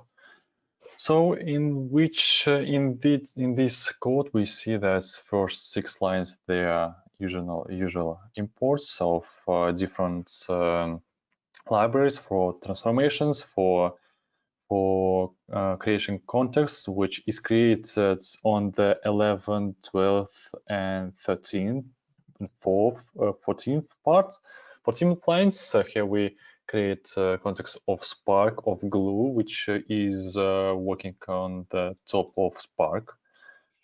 On the 15th line, as Dmitrii said, we're initializing a bookmark, which gives us possibility to not to reprocess the old data. And moving next, lines from 16th until 19th, they are annotations which are required to build diagram on the left side of the screen. So it shows that on the 12th line we create dynamic frame, which is a special data structure of AWS Glue, as I said before, which is different from a Spark, which uses data frame. So we data frame, yep. So in the 20th line, we set up a name of database, which is the source of metadata. We specify the name of the table, and Glue will operate with this created dynamic frame from this data catalog. The first transformation is showed on the lines from 21 until 25. At this step, we remove color column and change the name of two columns. Dmitrii, please remind which columns we change there. Yeah, so this is damn it. I found this until yes. Yep, dates sold since to date start. Yep, and another column date sold end. This is the next one. Yeah, I'm kind of afraid of moving my mouse. Yeah, here we see that we need to change to date until column with keeping the same data type. And from this row, we also removed color column, which will be removed from our data too. This task also is described on the left side, which with the name apply mapping.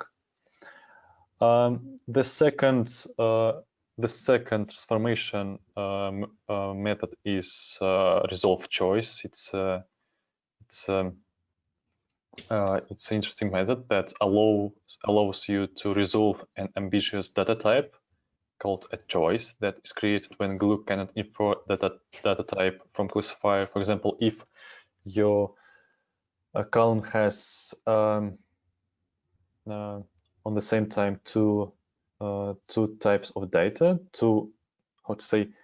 if your column has a data which can refer to integer or string on the same time, this column will be divided into different two columns, which will have integer and string data types separately.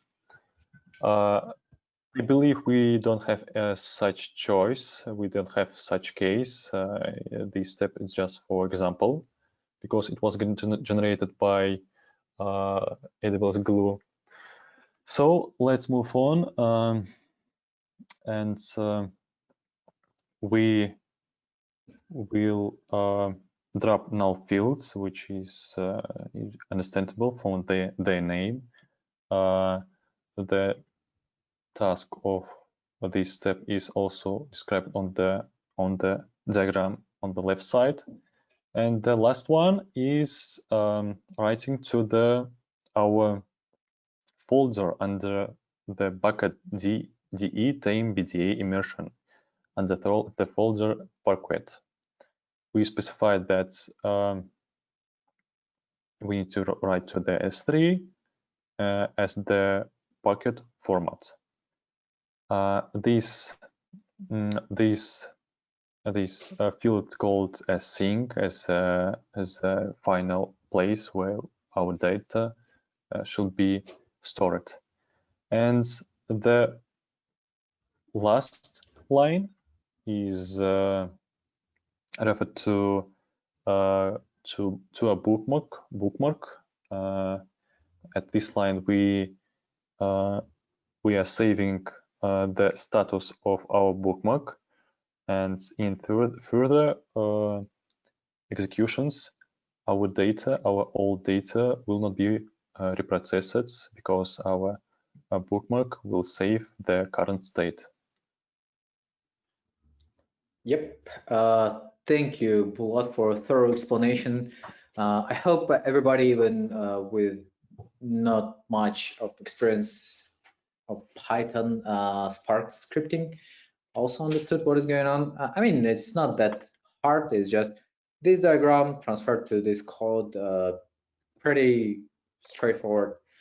Let's check if our job completed or failed. Yeah, it succeeded. Yay, this job succeeded. So if this job succeeds, we expect to see some Parquet data in our data lake. Let's switch to S3 bucket and let's update it. Boom, we have Parquet folder. And in the Parquet folder, we have these little Parquet files. Beautiful.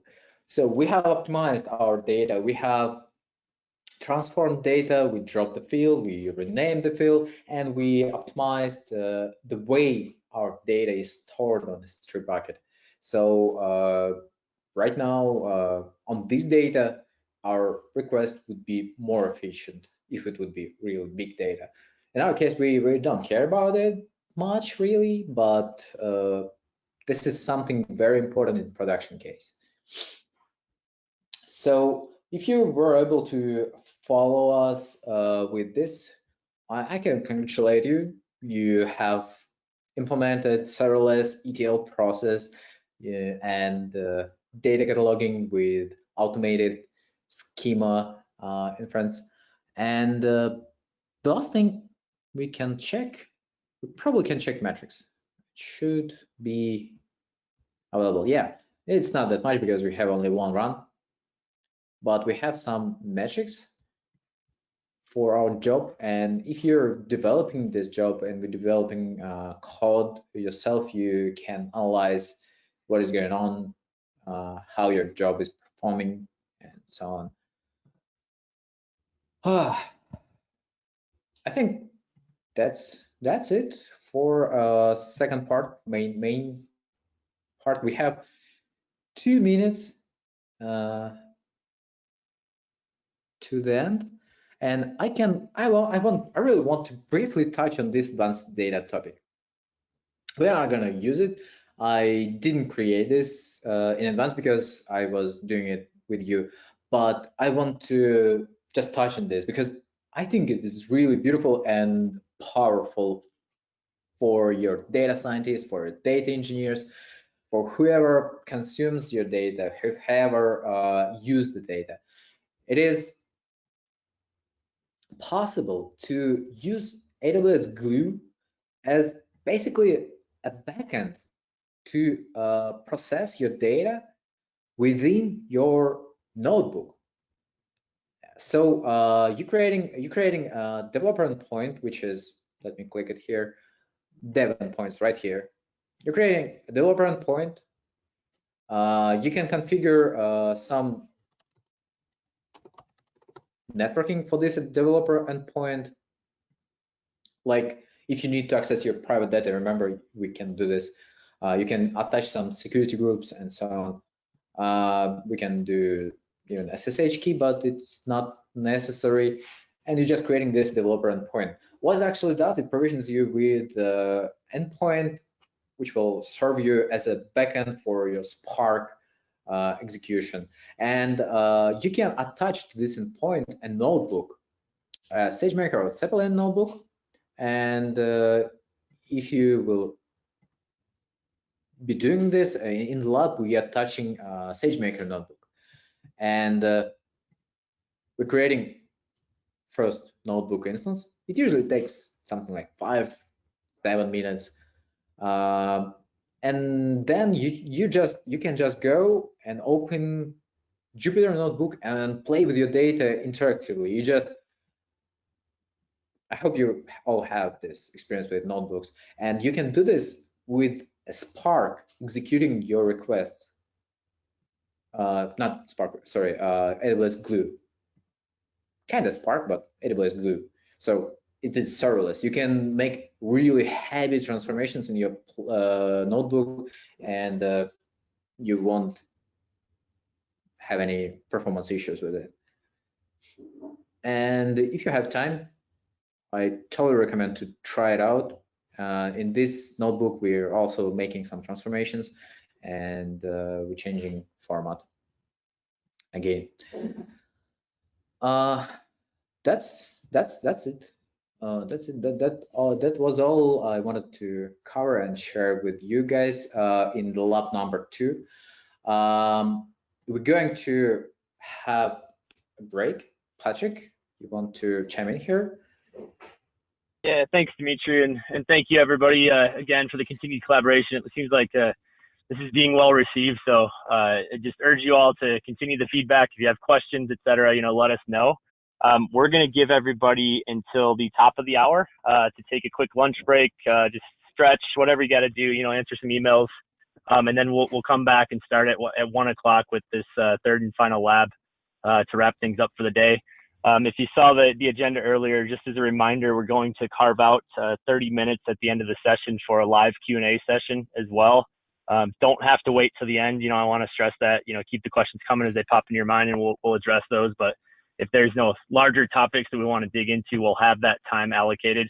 And then we'll just kind of retouch on the Data Lake Acceleration Program at the end as well, just to make sure that you all have an opportunity to become involved in that. Again, fully funded workshop that will work in conjunction with yourselves and AWS on to help accelerate the adoption of a data lake within your organization. I think with that said, Dmitrii, if you want to just pop up a timer to align to the 1 o'clock end there for the start of the next session, I think we should be good to go. Yeah.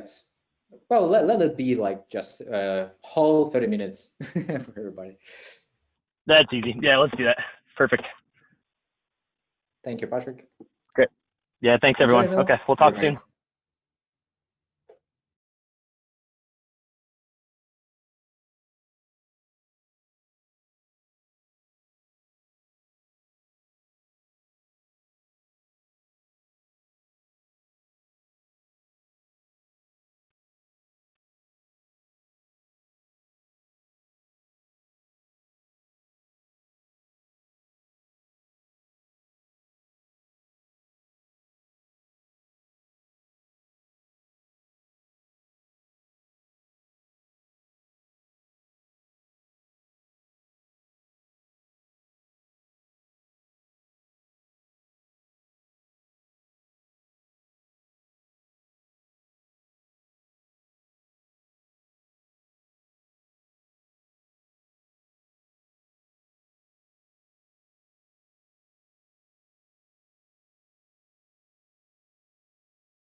Okay, here we're back again online.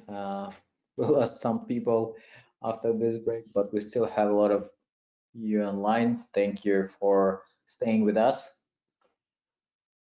The last piece we're going to cover today is the last thing in the data lifecycle, basically. We're going to cover data consumption. We're going to talk about Athena as an ad hoc query engine, allowing you to play around your data directly in S3. We're gonna touch on the quick side and demonstrate how you can visualize your data.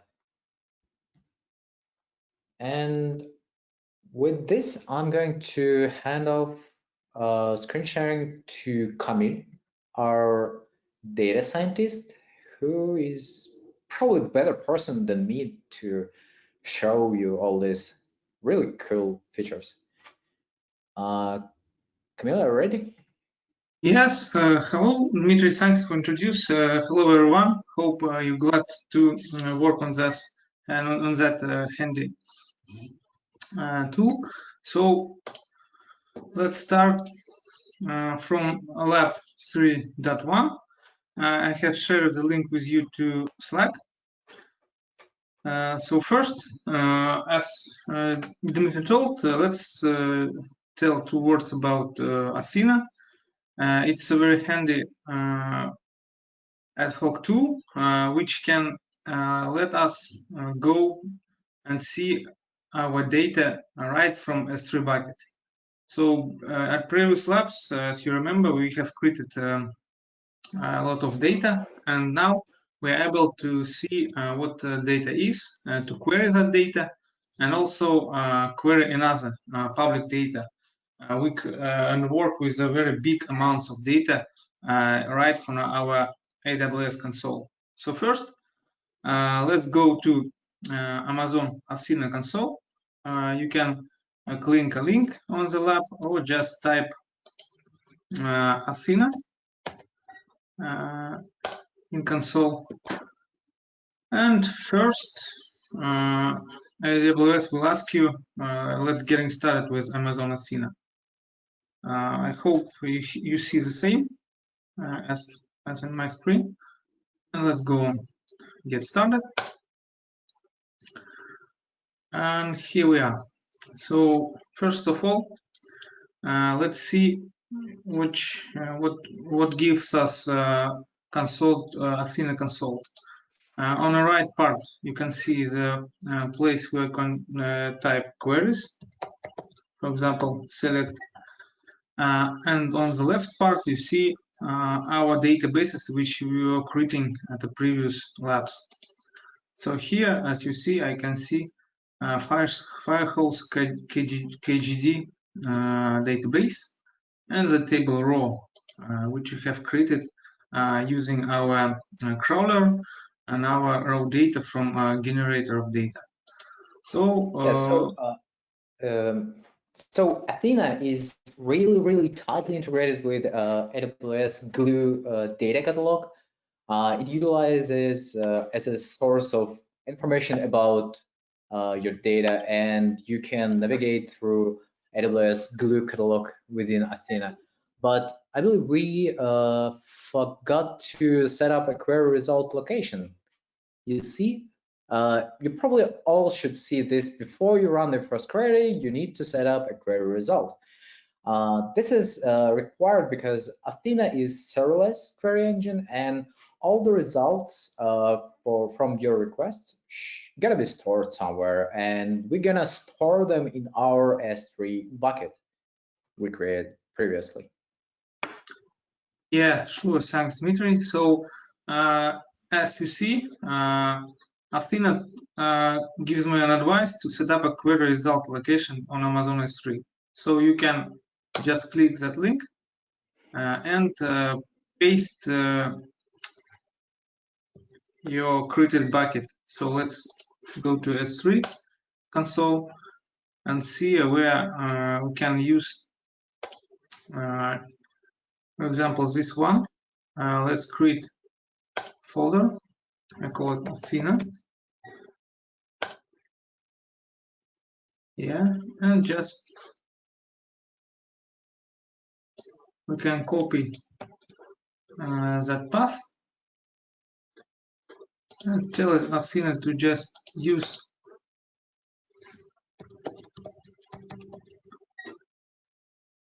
to use it for its own work.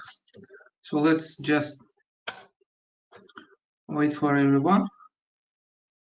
We should put a slash on the end. Yeah, sure. At the end should be a slash. So now this message disabled, and we are able to work with Athena as it designed. So please tell with +1 if you have succeed at that step, so we can move on. So right now, we just kind of bootstrapping our Athena, and we see our data created in previous lab, creating data catalog, but we are not gonna start with it. This is kind of interesting part. We're going to discover AWS Open Data Registry, and we're gonna get some insights from huge data set. Well, okay, not huge, but quite big data set from GDL project. GDL project gathers all the information from around the world. It is supported by Google department on information security or something like that. So we're going to use a GDL event database, which contains records for over 300 categories of different activities around the world, from riots and protests to peace appeals and diplomatic exchanges. It has nice, neat structure with georeferences and cities and actors of particular event, and it has nearly 60 attributes for each event. So this is what we're gonna play around. We're going to access public S3 bucket provided by GDL project and registered in AWS Open Data Registry.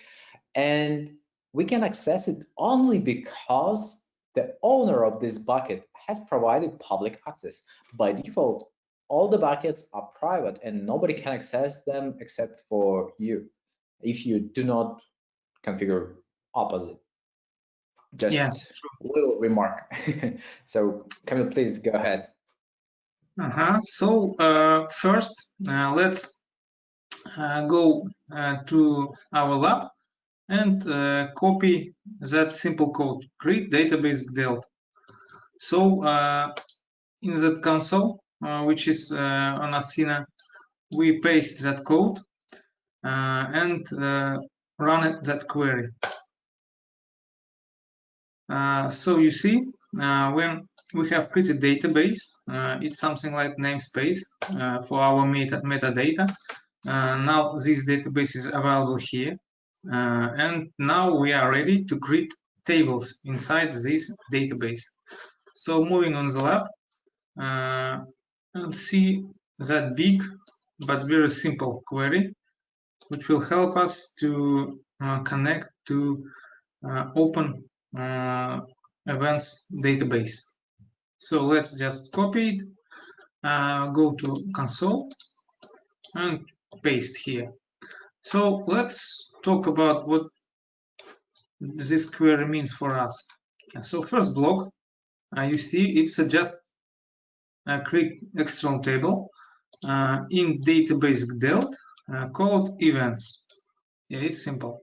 The next big block, it's just we are listing here columns which are presented in that open database. You see it has a lot of columns. All columns are significant. They mean year, day, and so on. So we'll work with some of that columns as well. And the third block, storage block. It has some specific information, and the most interesting here is location. You see, as Dmitrii said, S3 Gdelt open data events, it's some public data set which is available for everyone, everywhere. So you can use it at any time when after a lab finish, and also play with that data. It's free, and we can also use here. So we paste query in a query block, run this query. It runs pretty fast because it's just metadata for that location. And you see, we have in the left block new table called events inside the database Gdelt. And here we can see all the fields which are presented in the data. So to see what we get, let's just type. So I would like to just a little stress on this. Basically, what we just did is exactly the same what glue crawlers could do for you. If you're really lazy like me and you don't want to generate this kind of SQL queries, you could just create a crawler which will go and crawl all this public data, and boom, you will have the same things. Absolutely correct. So crawler will recognize the data because it's simple for crawler, and you will see, of course, the same data. So you just have to point that crawler to go to this S3 path as here, and also it will create a table for you. So let's just type simple query, select star everything from Gdelt, it's a database name, events. But as of it's a big table, let's to make it run faster, say Athena limit, for example, not first, just 100 random rows, and run query.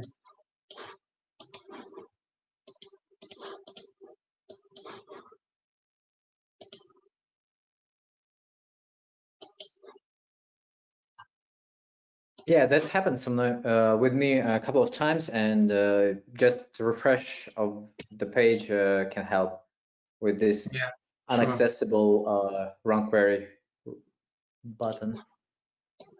I'm also lazy. Just copy the table name, select star from Gdelt events and limit 100. Let's run it to see what data is available for us here. So you see all of that columns, big amount of columns is presented in the result. And we can go through this data and have notice how long of codes are presented here. So some codes are significant, such as country code, but in others, for example, event code.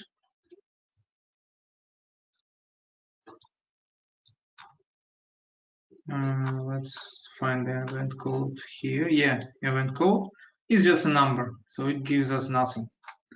So let's move on. Basically, some data is already human readable and some data is codified, and we will have to make some reference tables where we can decode these values event codes to something more meaningful. Yeah. So Peter, would you please check if someone has succeed on that step and have +1 in the chat? Is everything going okay? Let's put our +1s and -1s if you have any issues with Athena setup. Actually, Athena haven't required any setup, so maybe. Well, this result location, maybe Gdelt creation. Well, it seems like everything is going all right. Yes, we're having +1s coming and -11. Okay, I'll ask what's the issue. Yeah, sure. So Alexey will help you, Jamar. I think we have enough +1s to go ahead and play with our data further. Yeah, great. So switching to the lab, and let's work with non-public data. So as you see here, create metadata on GDEL lookup tables section. You can download to your local desktop those 4 files. Those files are also data. It's not so big. It's some dictionaries. And let's imagine that this data is our secret data, our private data, and we can work with that private data also as a table. So I have downloaded them. It's just 4 not big files. While I tell you can just download to your local directory, and we will go on after you have finished downloaded. So let's check some files. For example, file called countries. It's a simple dictionary which has 2 columns, code and label. Code, it's a unique 3-letter code of countries, and label is just country name. Very simple. Another example, event codes, which I have mentioned not so long ago. Can you hear me, Catherine? Yeah, of course. Yeah, I think, sorry. Go. Yeah, I hope most of all have downloaded these files, so let's go on. It's a codes. Opening S3 console, as you have done before. I also opened the same path, Athena, and I can create folder here. So, by the way, if you would update your folder right now, you would see new files, query results from your previous queries. Just little. Yeah, thanks. So again, region should be East 1, North Virginia. Just a reminder for you because we work in that region. Also, to make more significant information in our bucket, let's create a folder named GDEL, the same as our database we created before.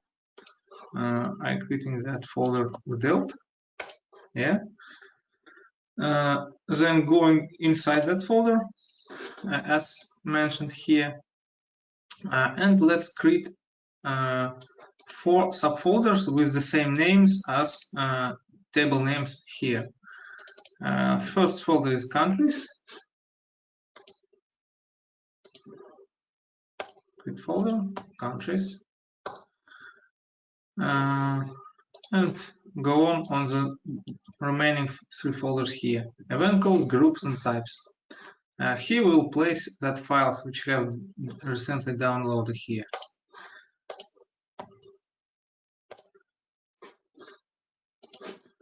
Groups.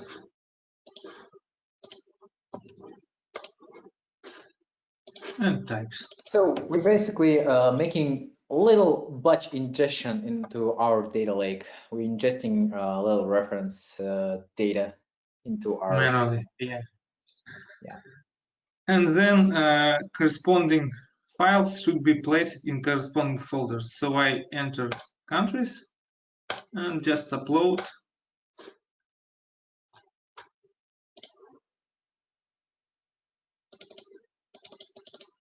countries here.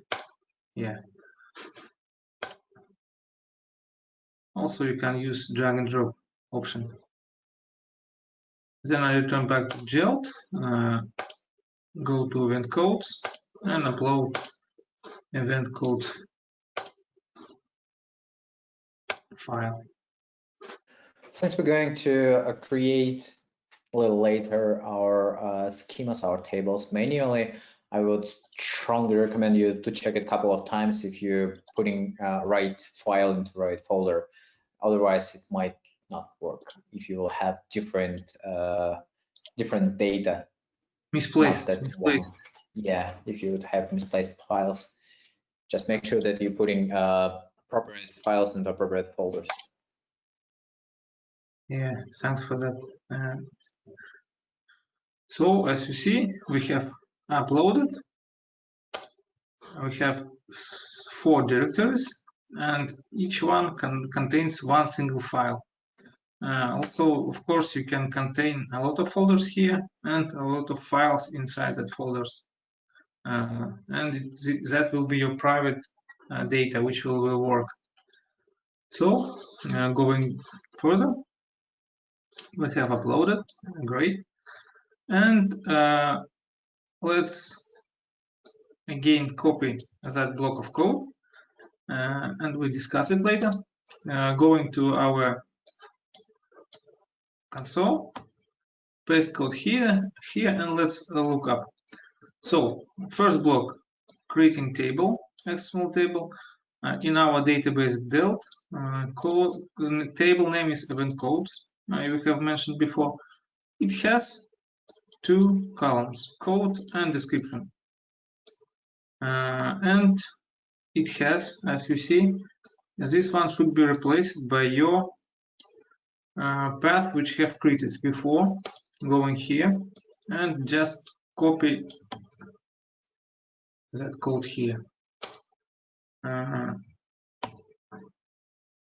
You see, Delta is double. It's not correct. Removing. And also, I want you to make sure that you have correctly put location inside that block. So we should point to that location, symbol to symbol. If we have mistaken, then this won't work. And also we have, you can see here one more parameter. It just tells that first line in our text file is a header. So as you remember, event codes here, first line is not a data, it's just name of column, and we tell Athena to ignore that first row, and it will work with another remaining records here.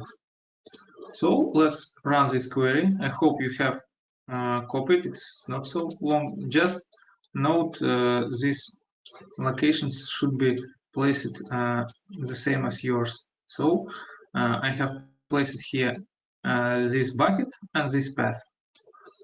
Run the query. See, it's have mistakes here. Yeah, it's a typo apparently.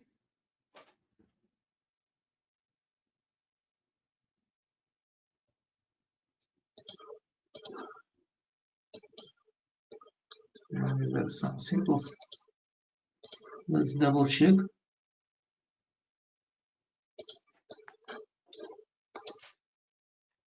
Yeah, success. I just missed some maybe bracket here.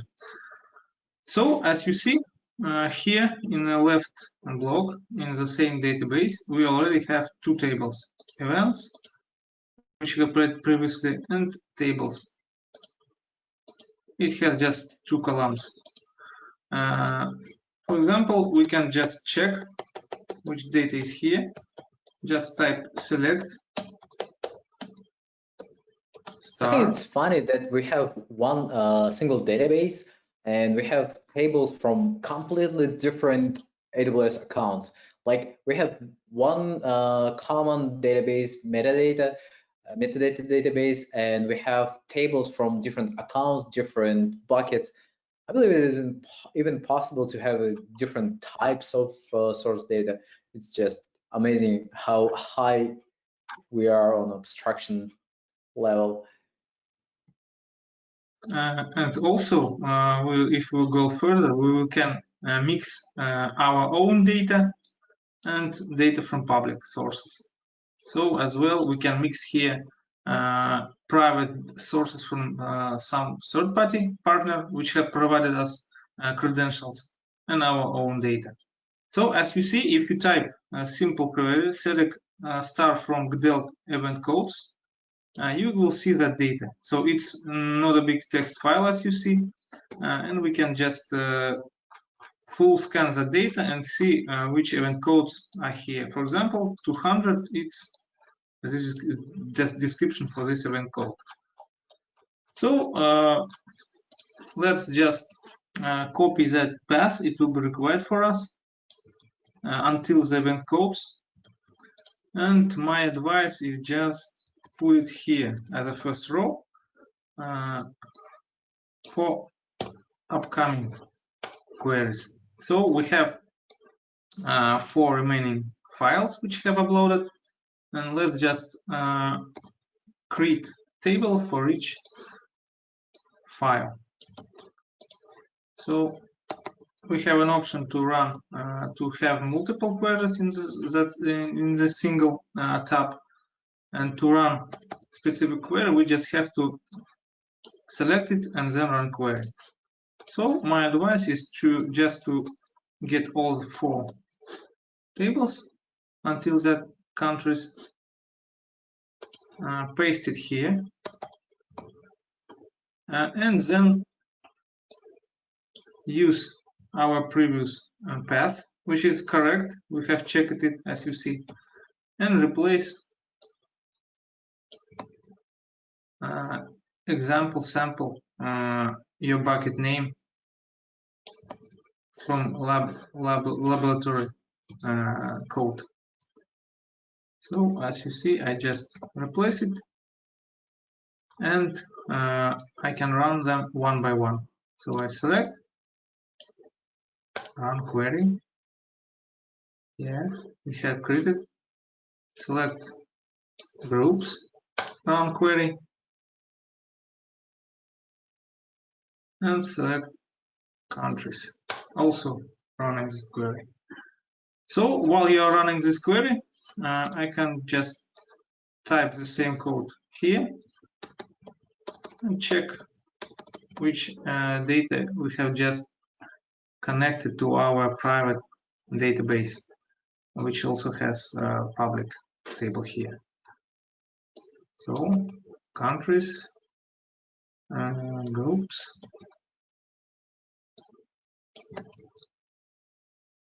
and types. So I'm running one by one. It's not required, but just to make sure we have correct data here. Yeah, you see it's the countries. Select start from without countries, and here are the same data which you have just uploaded. Country code, country name, and the same for groups. Yeah, we see the group qualification and group name here, and the same for types.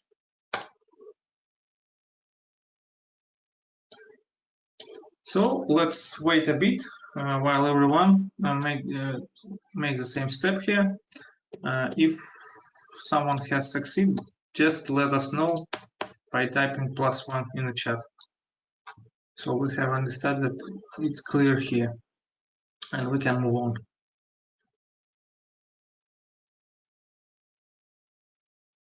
If you see your run query button disabled, it can be just you just need to refresh your page if you have configured your result backend, or you might need to configure your query result backend first if you haven't.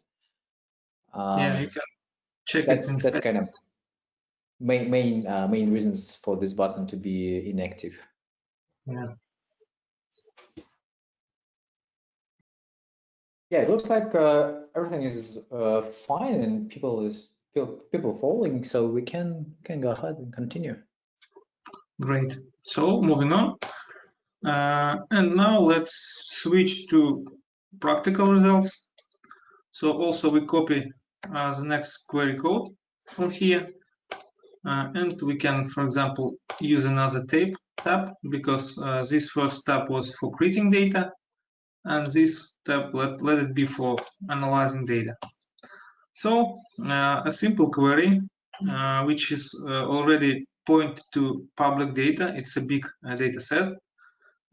If compare, for example, to our private tables, That simple query just populates all the data and tells how much events are in each year. Let's run it. So it will take a bit. Let's wait. So as we see, count, it's aggregation function of SQL, and we are grouping by year. So we are, yeah, here it is.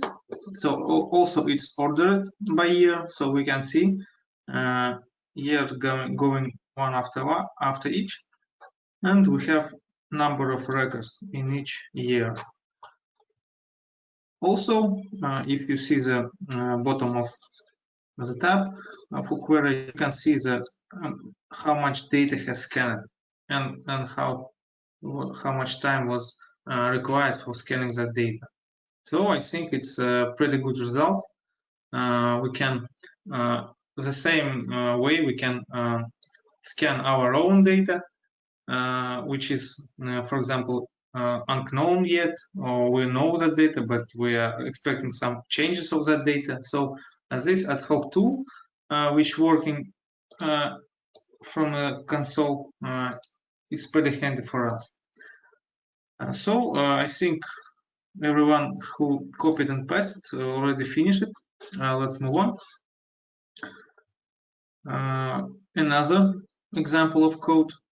It's a bit more complicated. Let's also talk about it. Pasting it here. As you see, Athena supports inline queries.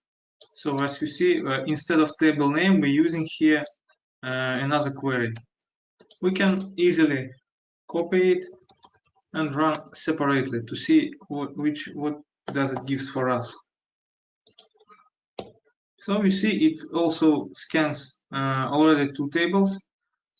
No, it's a single table here, a big table events, and we are already grouping by event code. So let's select and run it to see which we are joining to. It also will require a bit of time because it scans all the database here, and when it's finished, we can see what will we do next. So we are taking that result. As you see, it's not big result, just 10 records here because we have limited it to 10, and we're joining that result to our own private data, event codes. So as you remember, we have uploaded that file and created that code table here. It's so here is a public data, and here is our own data, So we can just simply join it in a single query, and we are joining it by event code. As you see, it should be the same in our own database and in public database as in a SQL, which will also works in relational databases. So running query, let's see what it gives for us. It also takes a bit time because it's. I think it's nice place to mention that we were talking about in the first presentation. When you're storing your data in plain text in CSV and TSV, it is not that efficient. And if you would use Parquet instead, or even compressed Parquet, this speed would be higher. I know, like 5-10 times faster. We will perform this request, and also we will scan less data, which is also important in terms of speed and price. So just little mention about optimization, data storage optimization for better query performance and cost. Yeah, sure. As of Athena scans path which you have pointed to the table, and it's up to us how we can manage and store the table to let Athena optimize performance and save charges. So as we see, what we have got here, we have got the same 10 records, but instead of additionally to event code, which is gives us nothing there, it's just a 10 number. We have got the description. So as you see, if we run event codes, again not working here. Yeah, it requires, I think, I have forgotten from warm. As you see, this is our proper SQL. Yeah, it's the event codes here, and we have joined that to private data and got the result already without our private description from our own table. So I think everyone has succeeded in that because we just made a copy and paste. And let's move forward to work with some filters. It's also supported in Athena. So another simple query. We also are going to public data and adding keyword where, and keyword tells us that we are interested in actor one name as here. So let's just run it. It also will require some time because it scans all the database. But if we, for example, could partition it for using actor name and create each path for each different actor name, so this query should work significantly faster, maybe in 100 times faster. And the same as if we have partition by year. So it's a lot of options to partition and save time. So as you see, this query shows us how many events happened each year with this actor name. Actor means here participant in that event, not actor who plays a role in the cinema. So it also gives us a result. Let's move on. More complicated query here also uses path filters as inline query. We won't run it separately, just let's describe what happens here. We have more complicated filter, actor name, actor one name, and actor two name. So it's some event which has both actors simultaneously. So it should be less events because it happens more rare. Also grouping by event code, also joining to our own data event codes.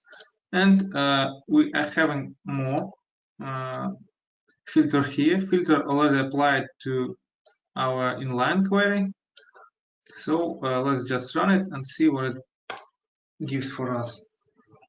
As you see, even if we get more complicated queries, the running time is going around the same, about 16 seconds, 20 seconds, and so on. So it means that in each time we scan all the database. And it happens pretty fast and also could be optimized, of course. So we see the same event codes which we have pulled from our own database, and see how many events happened with both actors simultaneously. So actor one is this, actor two is this.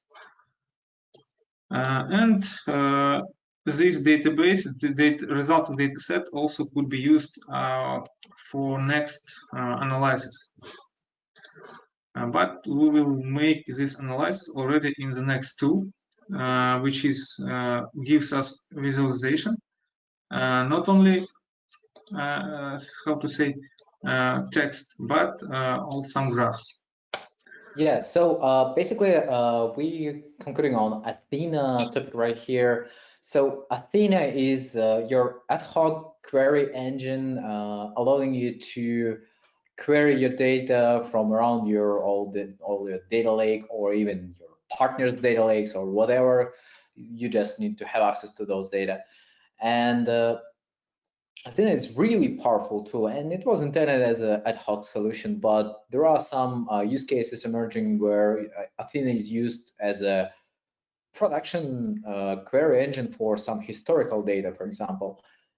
So if you're interested in this, or even if not really, just check it out. It's amazing tool, just awesome. And now we're going to switch to something even more user-friendly and something your business folks would probably love to use. This is QuickSight. Please go on, Camille. Yeah, thanks. So I hope also didn't mention that when you're using not text data but Parquet data, Athena works significantly faster. So we have mentioned it in presentation at the beginning of this session. So let's move on. Going to data visualization, Amazon QuickSight. You can just click on the next page. And let's work with QuickSight here. So you can just click a link in a lab. And the first step, which is required for QuickSight, is to set up your account. So account required here because QuickSight uses its own engine for super fast working with resulting data called Spice. So we are just clicking sign up for QuickSight. And the next step, we should choose which one is more preferred for us. So as you see the differences, it has some additional options for providing your customers more flexibility in sharing your results in QuickSight. For now, I think it's better to use standard because it's just a demo. And let's continue. So as you see, we have a 1 GB of Spice free. And the next step, which is also required for us, is to choose correct region. It's East 1, North Virginia. Type some unique inside your system name.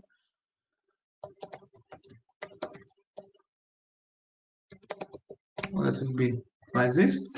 And some email is also required.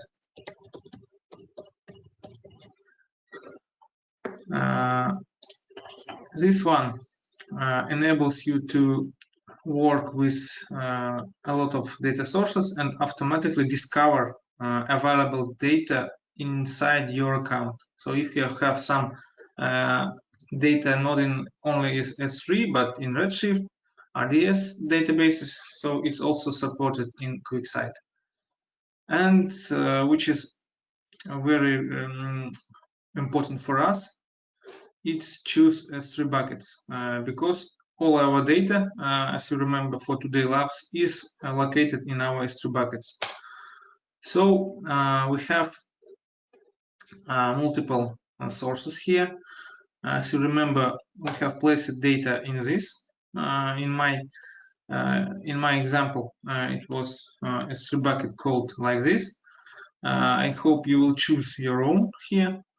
It will just there shouldn't be a lot of buckets. Just choose your own. You can click all of them, and don't forget to use click another tab here and just copy a name of public data source. So we should go to previous lab and let's get it from here. For example, Gdelt open data is a place where located open data, which will be required for us at that step. Paste it here and add. Yeah, it appeared. It's great. We're checking first tab also enabled, and finish. Let's just make a pause here and wait if everyone I think we don't need really a pause. We have 13 minutes left for our lab, for our QuickSight demonstrations. So we probably can go ahead and everything should be fine. Oh, yeah. So if someone will just type +1, it could be great also. So quick reminder here, 2 buckets should be selected. Only in that case, we can forward. This will require a bit time because QuickSight is creating an environment, and during that time we will just wait for everyone who has didn't finish his steps. So quick reminder here, we're choosing QuickSight, just clicking by this URL here, signing up, choosing standard, and don't forget to choose your S3 buckets, which you have used in previous labs and in our previous step, Open Delta database. So it's ready. Going to main panel of QuickSight. And again, after it loads, let's don't forget to check region. So you see, region is correct. So we can move on. It's some reminder for us here. And here are examples which which QuickSight has generated for us. Let's omit them and go to Data Sets tab. It's also sample databases, but let's work with our own. We create a new data set. Here we can see how much data set is supported by QuickSight. For example, if you upload a file, you can choose even XLS files, text files, and so on. We are working with Athena currently, and let's check which data we can visualize here. So let's remember our Kinesis data generator data, which you have. Yeah, so here we are finally approaching the place where we're going to access our data, which we generated a couple of hours ago, and then we crawl it over that with Glue crawlers, gathering information to Glue data catalog. And then we even transform this data, but we are not going to access that transformed data. If you have enough time, I would recommend to try it out, because Parquet is going to be even more efficient, but we don't have that much data, so we can work with TSV here. Yeah, sure. So keeping a lateness, just copying a sample name for new source. It's just a name, so we can type anything here. Creating, confirming the create of data source. And if everything is going well, we will see Firehose KDB database in this tab. And as you remember, there is a single table row which is created automatically by crawler. So we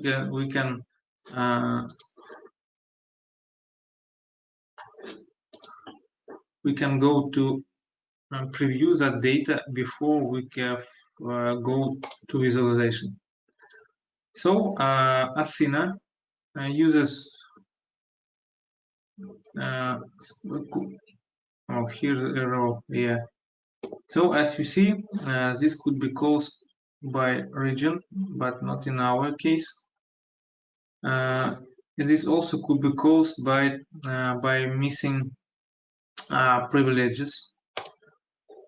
Yeah, as you see here,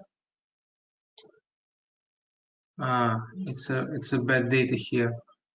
So I think we want to be able to query the data, because yeah, we won't have time to fix that.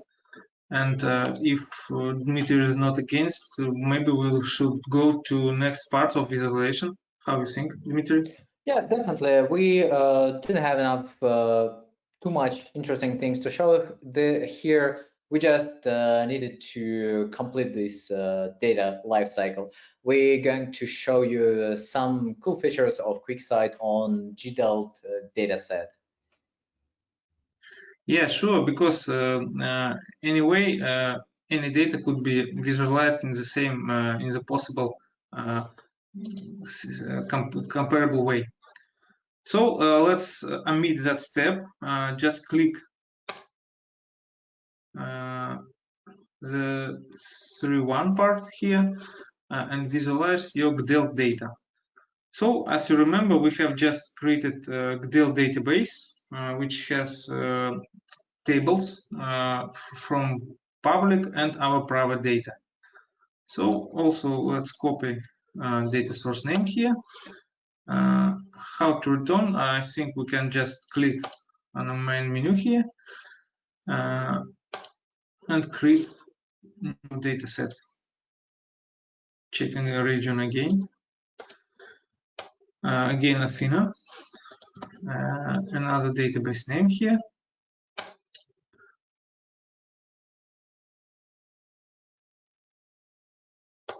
And GDELT is also available. And it should have more tables here. Let's, for example, choose events, or maybe groups, even countries. Yeah, maybe it's better to choose countries because it's less, and we can just test if it works or not.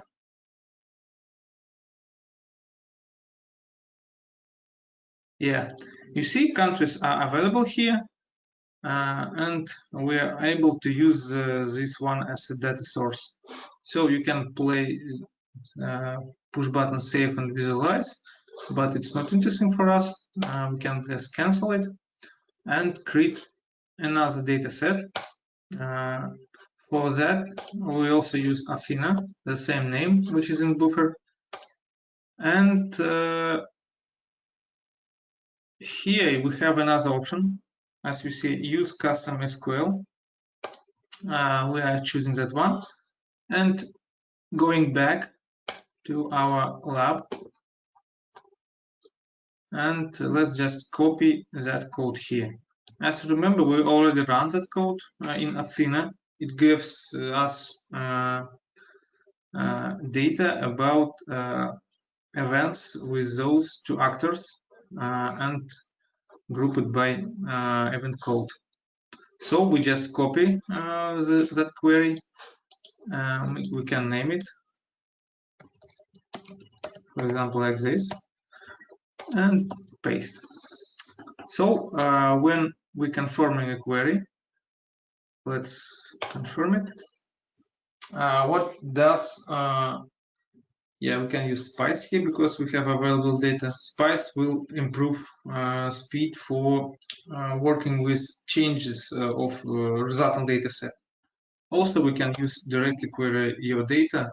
It's not too important for that our current case.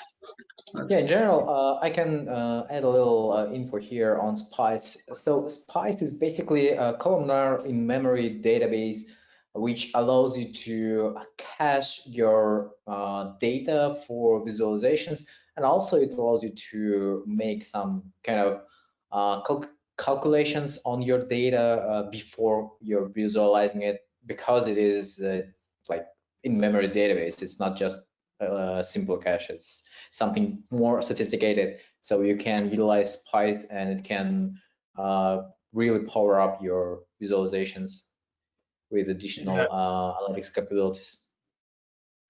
And it's a good point to use Spice if you want to share your resulting visualizations, because it will work faster at the same data. So we're going to visualize. Now, what does QuickSight? It just gives us this panel, and we can click, for example, any field here, and for example, let's create some visualization.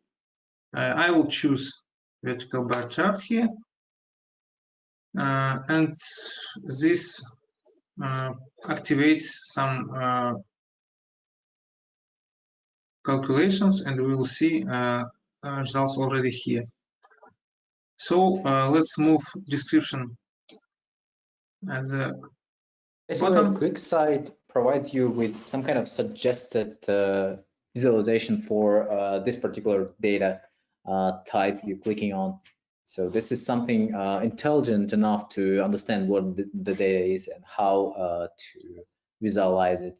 Yeah, it's helpful when you build your dashboards, your visualizations.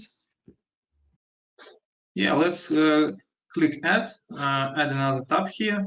And before we point here, let's just choose visual type, vertical bar, and it will create a new empty chart for us. And we can move, for example, description to x-axis and events to value. And you see, now it has a more interesting picture here. It's based on the result of our query, and we can see how much events happened with this code.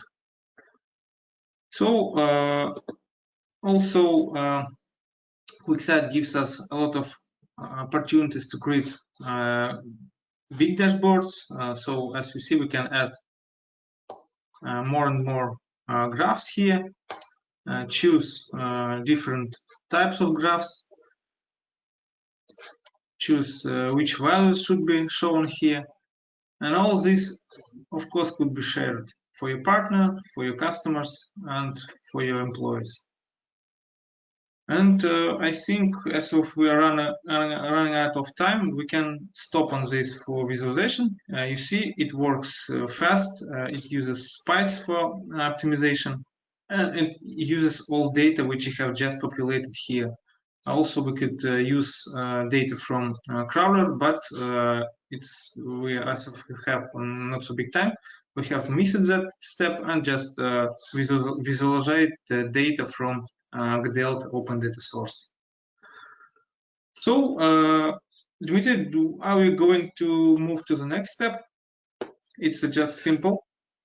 So basically, we have covered QuickSight more or less, and the last piece in the lab is just about third-party tools integration.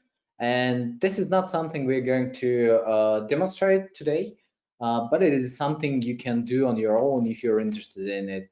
If you have your preferred application to work with databases and you want to utilize this application with Athena, it is completely possible. There are some JDBC drivers provided, and you can configure it and connect to Athena from your local laptop and use it for queries. Yeah, so we even have demonstration. So this is nice to have feature, especially if you have already some opinionated applications and the installation in your company. This is mostly it. That was mostly all the things we supposed to cover. We wanted to cover more, but we are a little short on time. So Patrick, could you chime in and share some valuable things? I'm going to switch presenter to you, so you could do this. Yeah, thanks, Dmitrii. Done. You can share.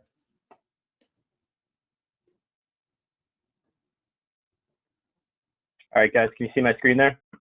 Yes. Today's Great. objectives. Yeah, great. So again, thank you, everybody. I know this is a big time commitment, but hopefully, we hit on these 3 objectives for today. And in summary, it's really just we wanted to give you some insights on building and a secured, kind of scalable data lake infrastructure, if you will.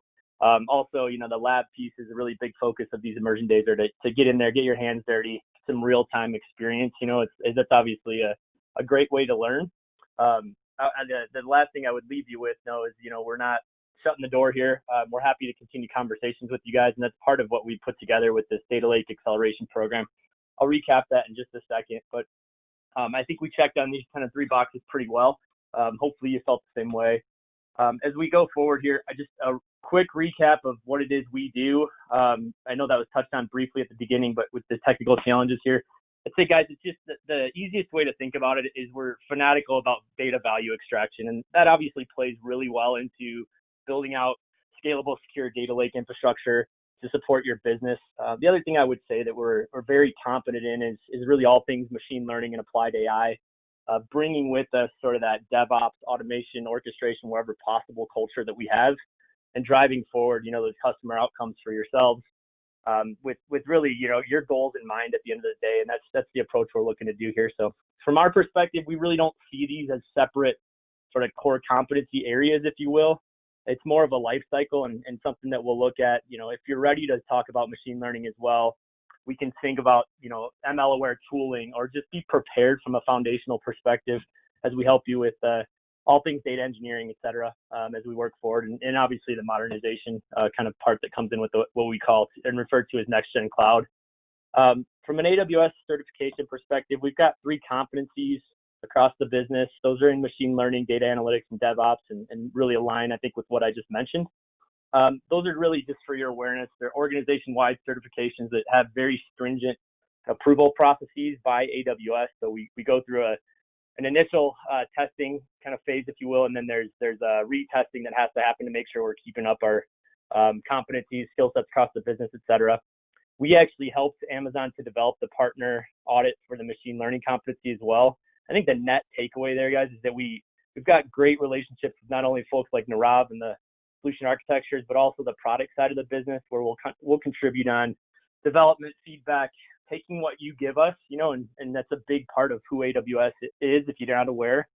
They want to hear from you as customers. They want to understand what's working, what's not working. And I can tell you, I've seen this personally many times, to where, customers will come back with a problem, and 6 months later, AWS will have developed a solution for that, or, making up that timeline, obviously, but it's a real thing. So I would urge you to continue to give feedback both to us and your AWS counterparts as well. Again, just a recap on the acceleration program. Again, we're providing this exclusive offer to those of you that participated today. We've got a couple in already for requests on that. We are going to post a link for the landing page, so you can sign up there.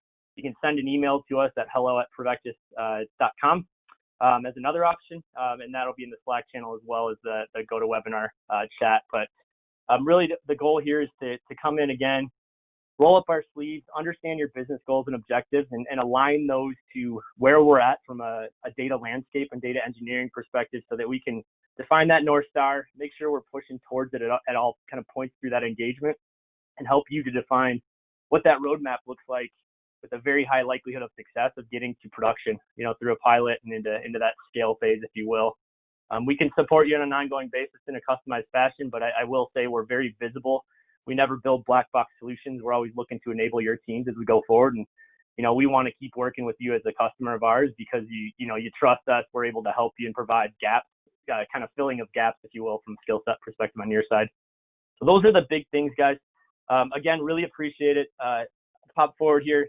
I talked about this already on the process, but the last piece is just builds out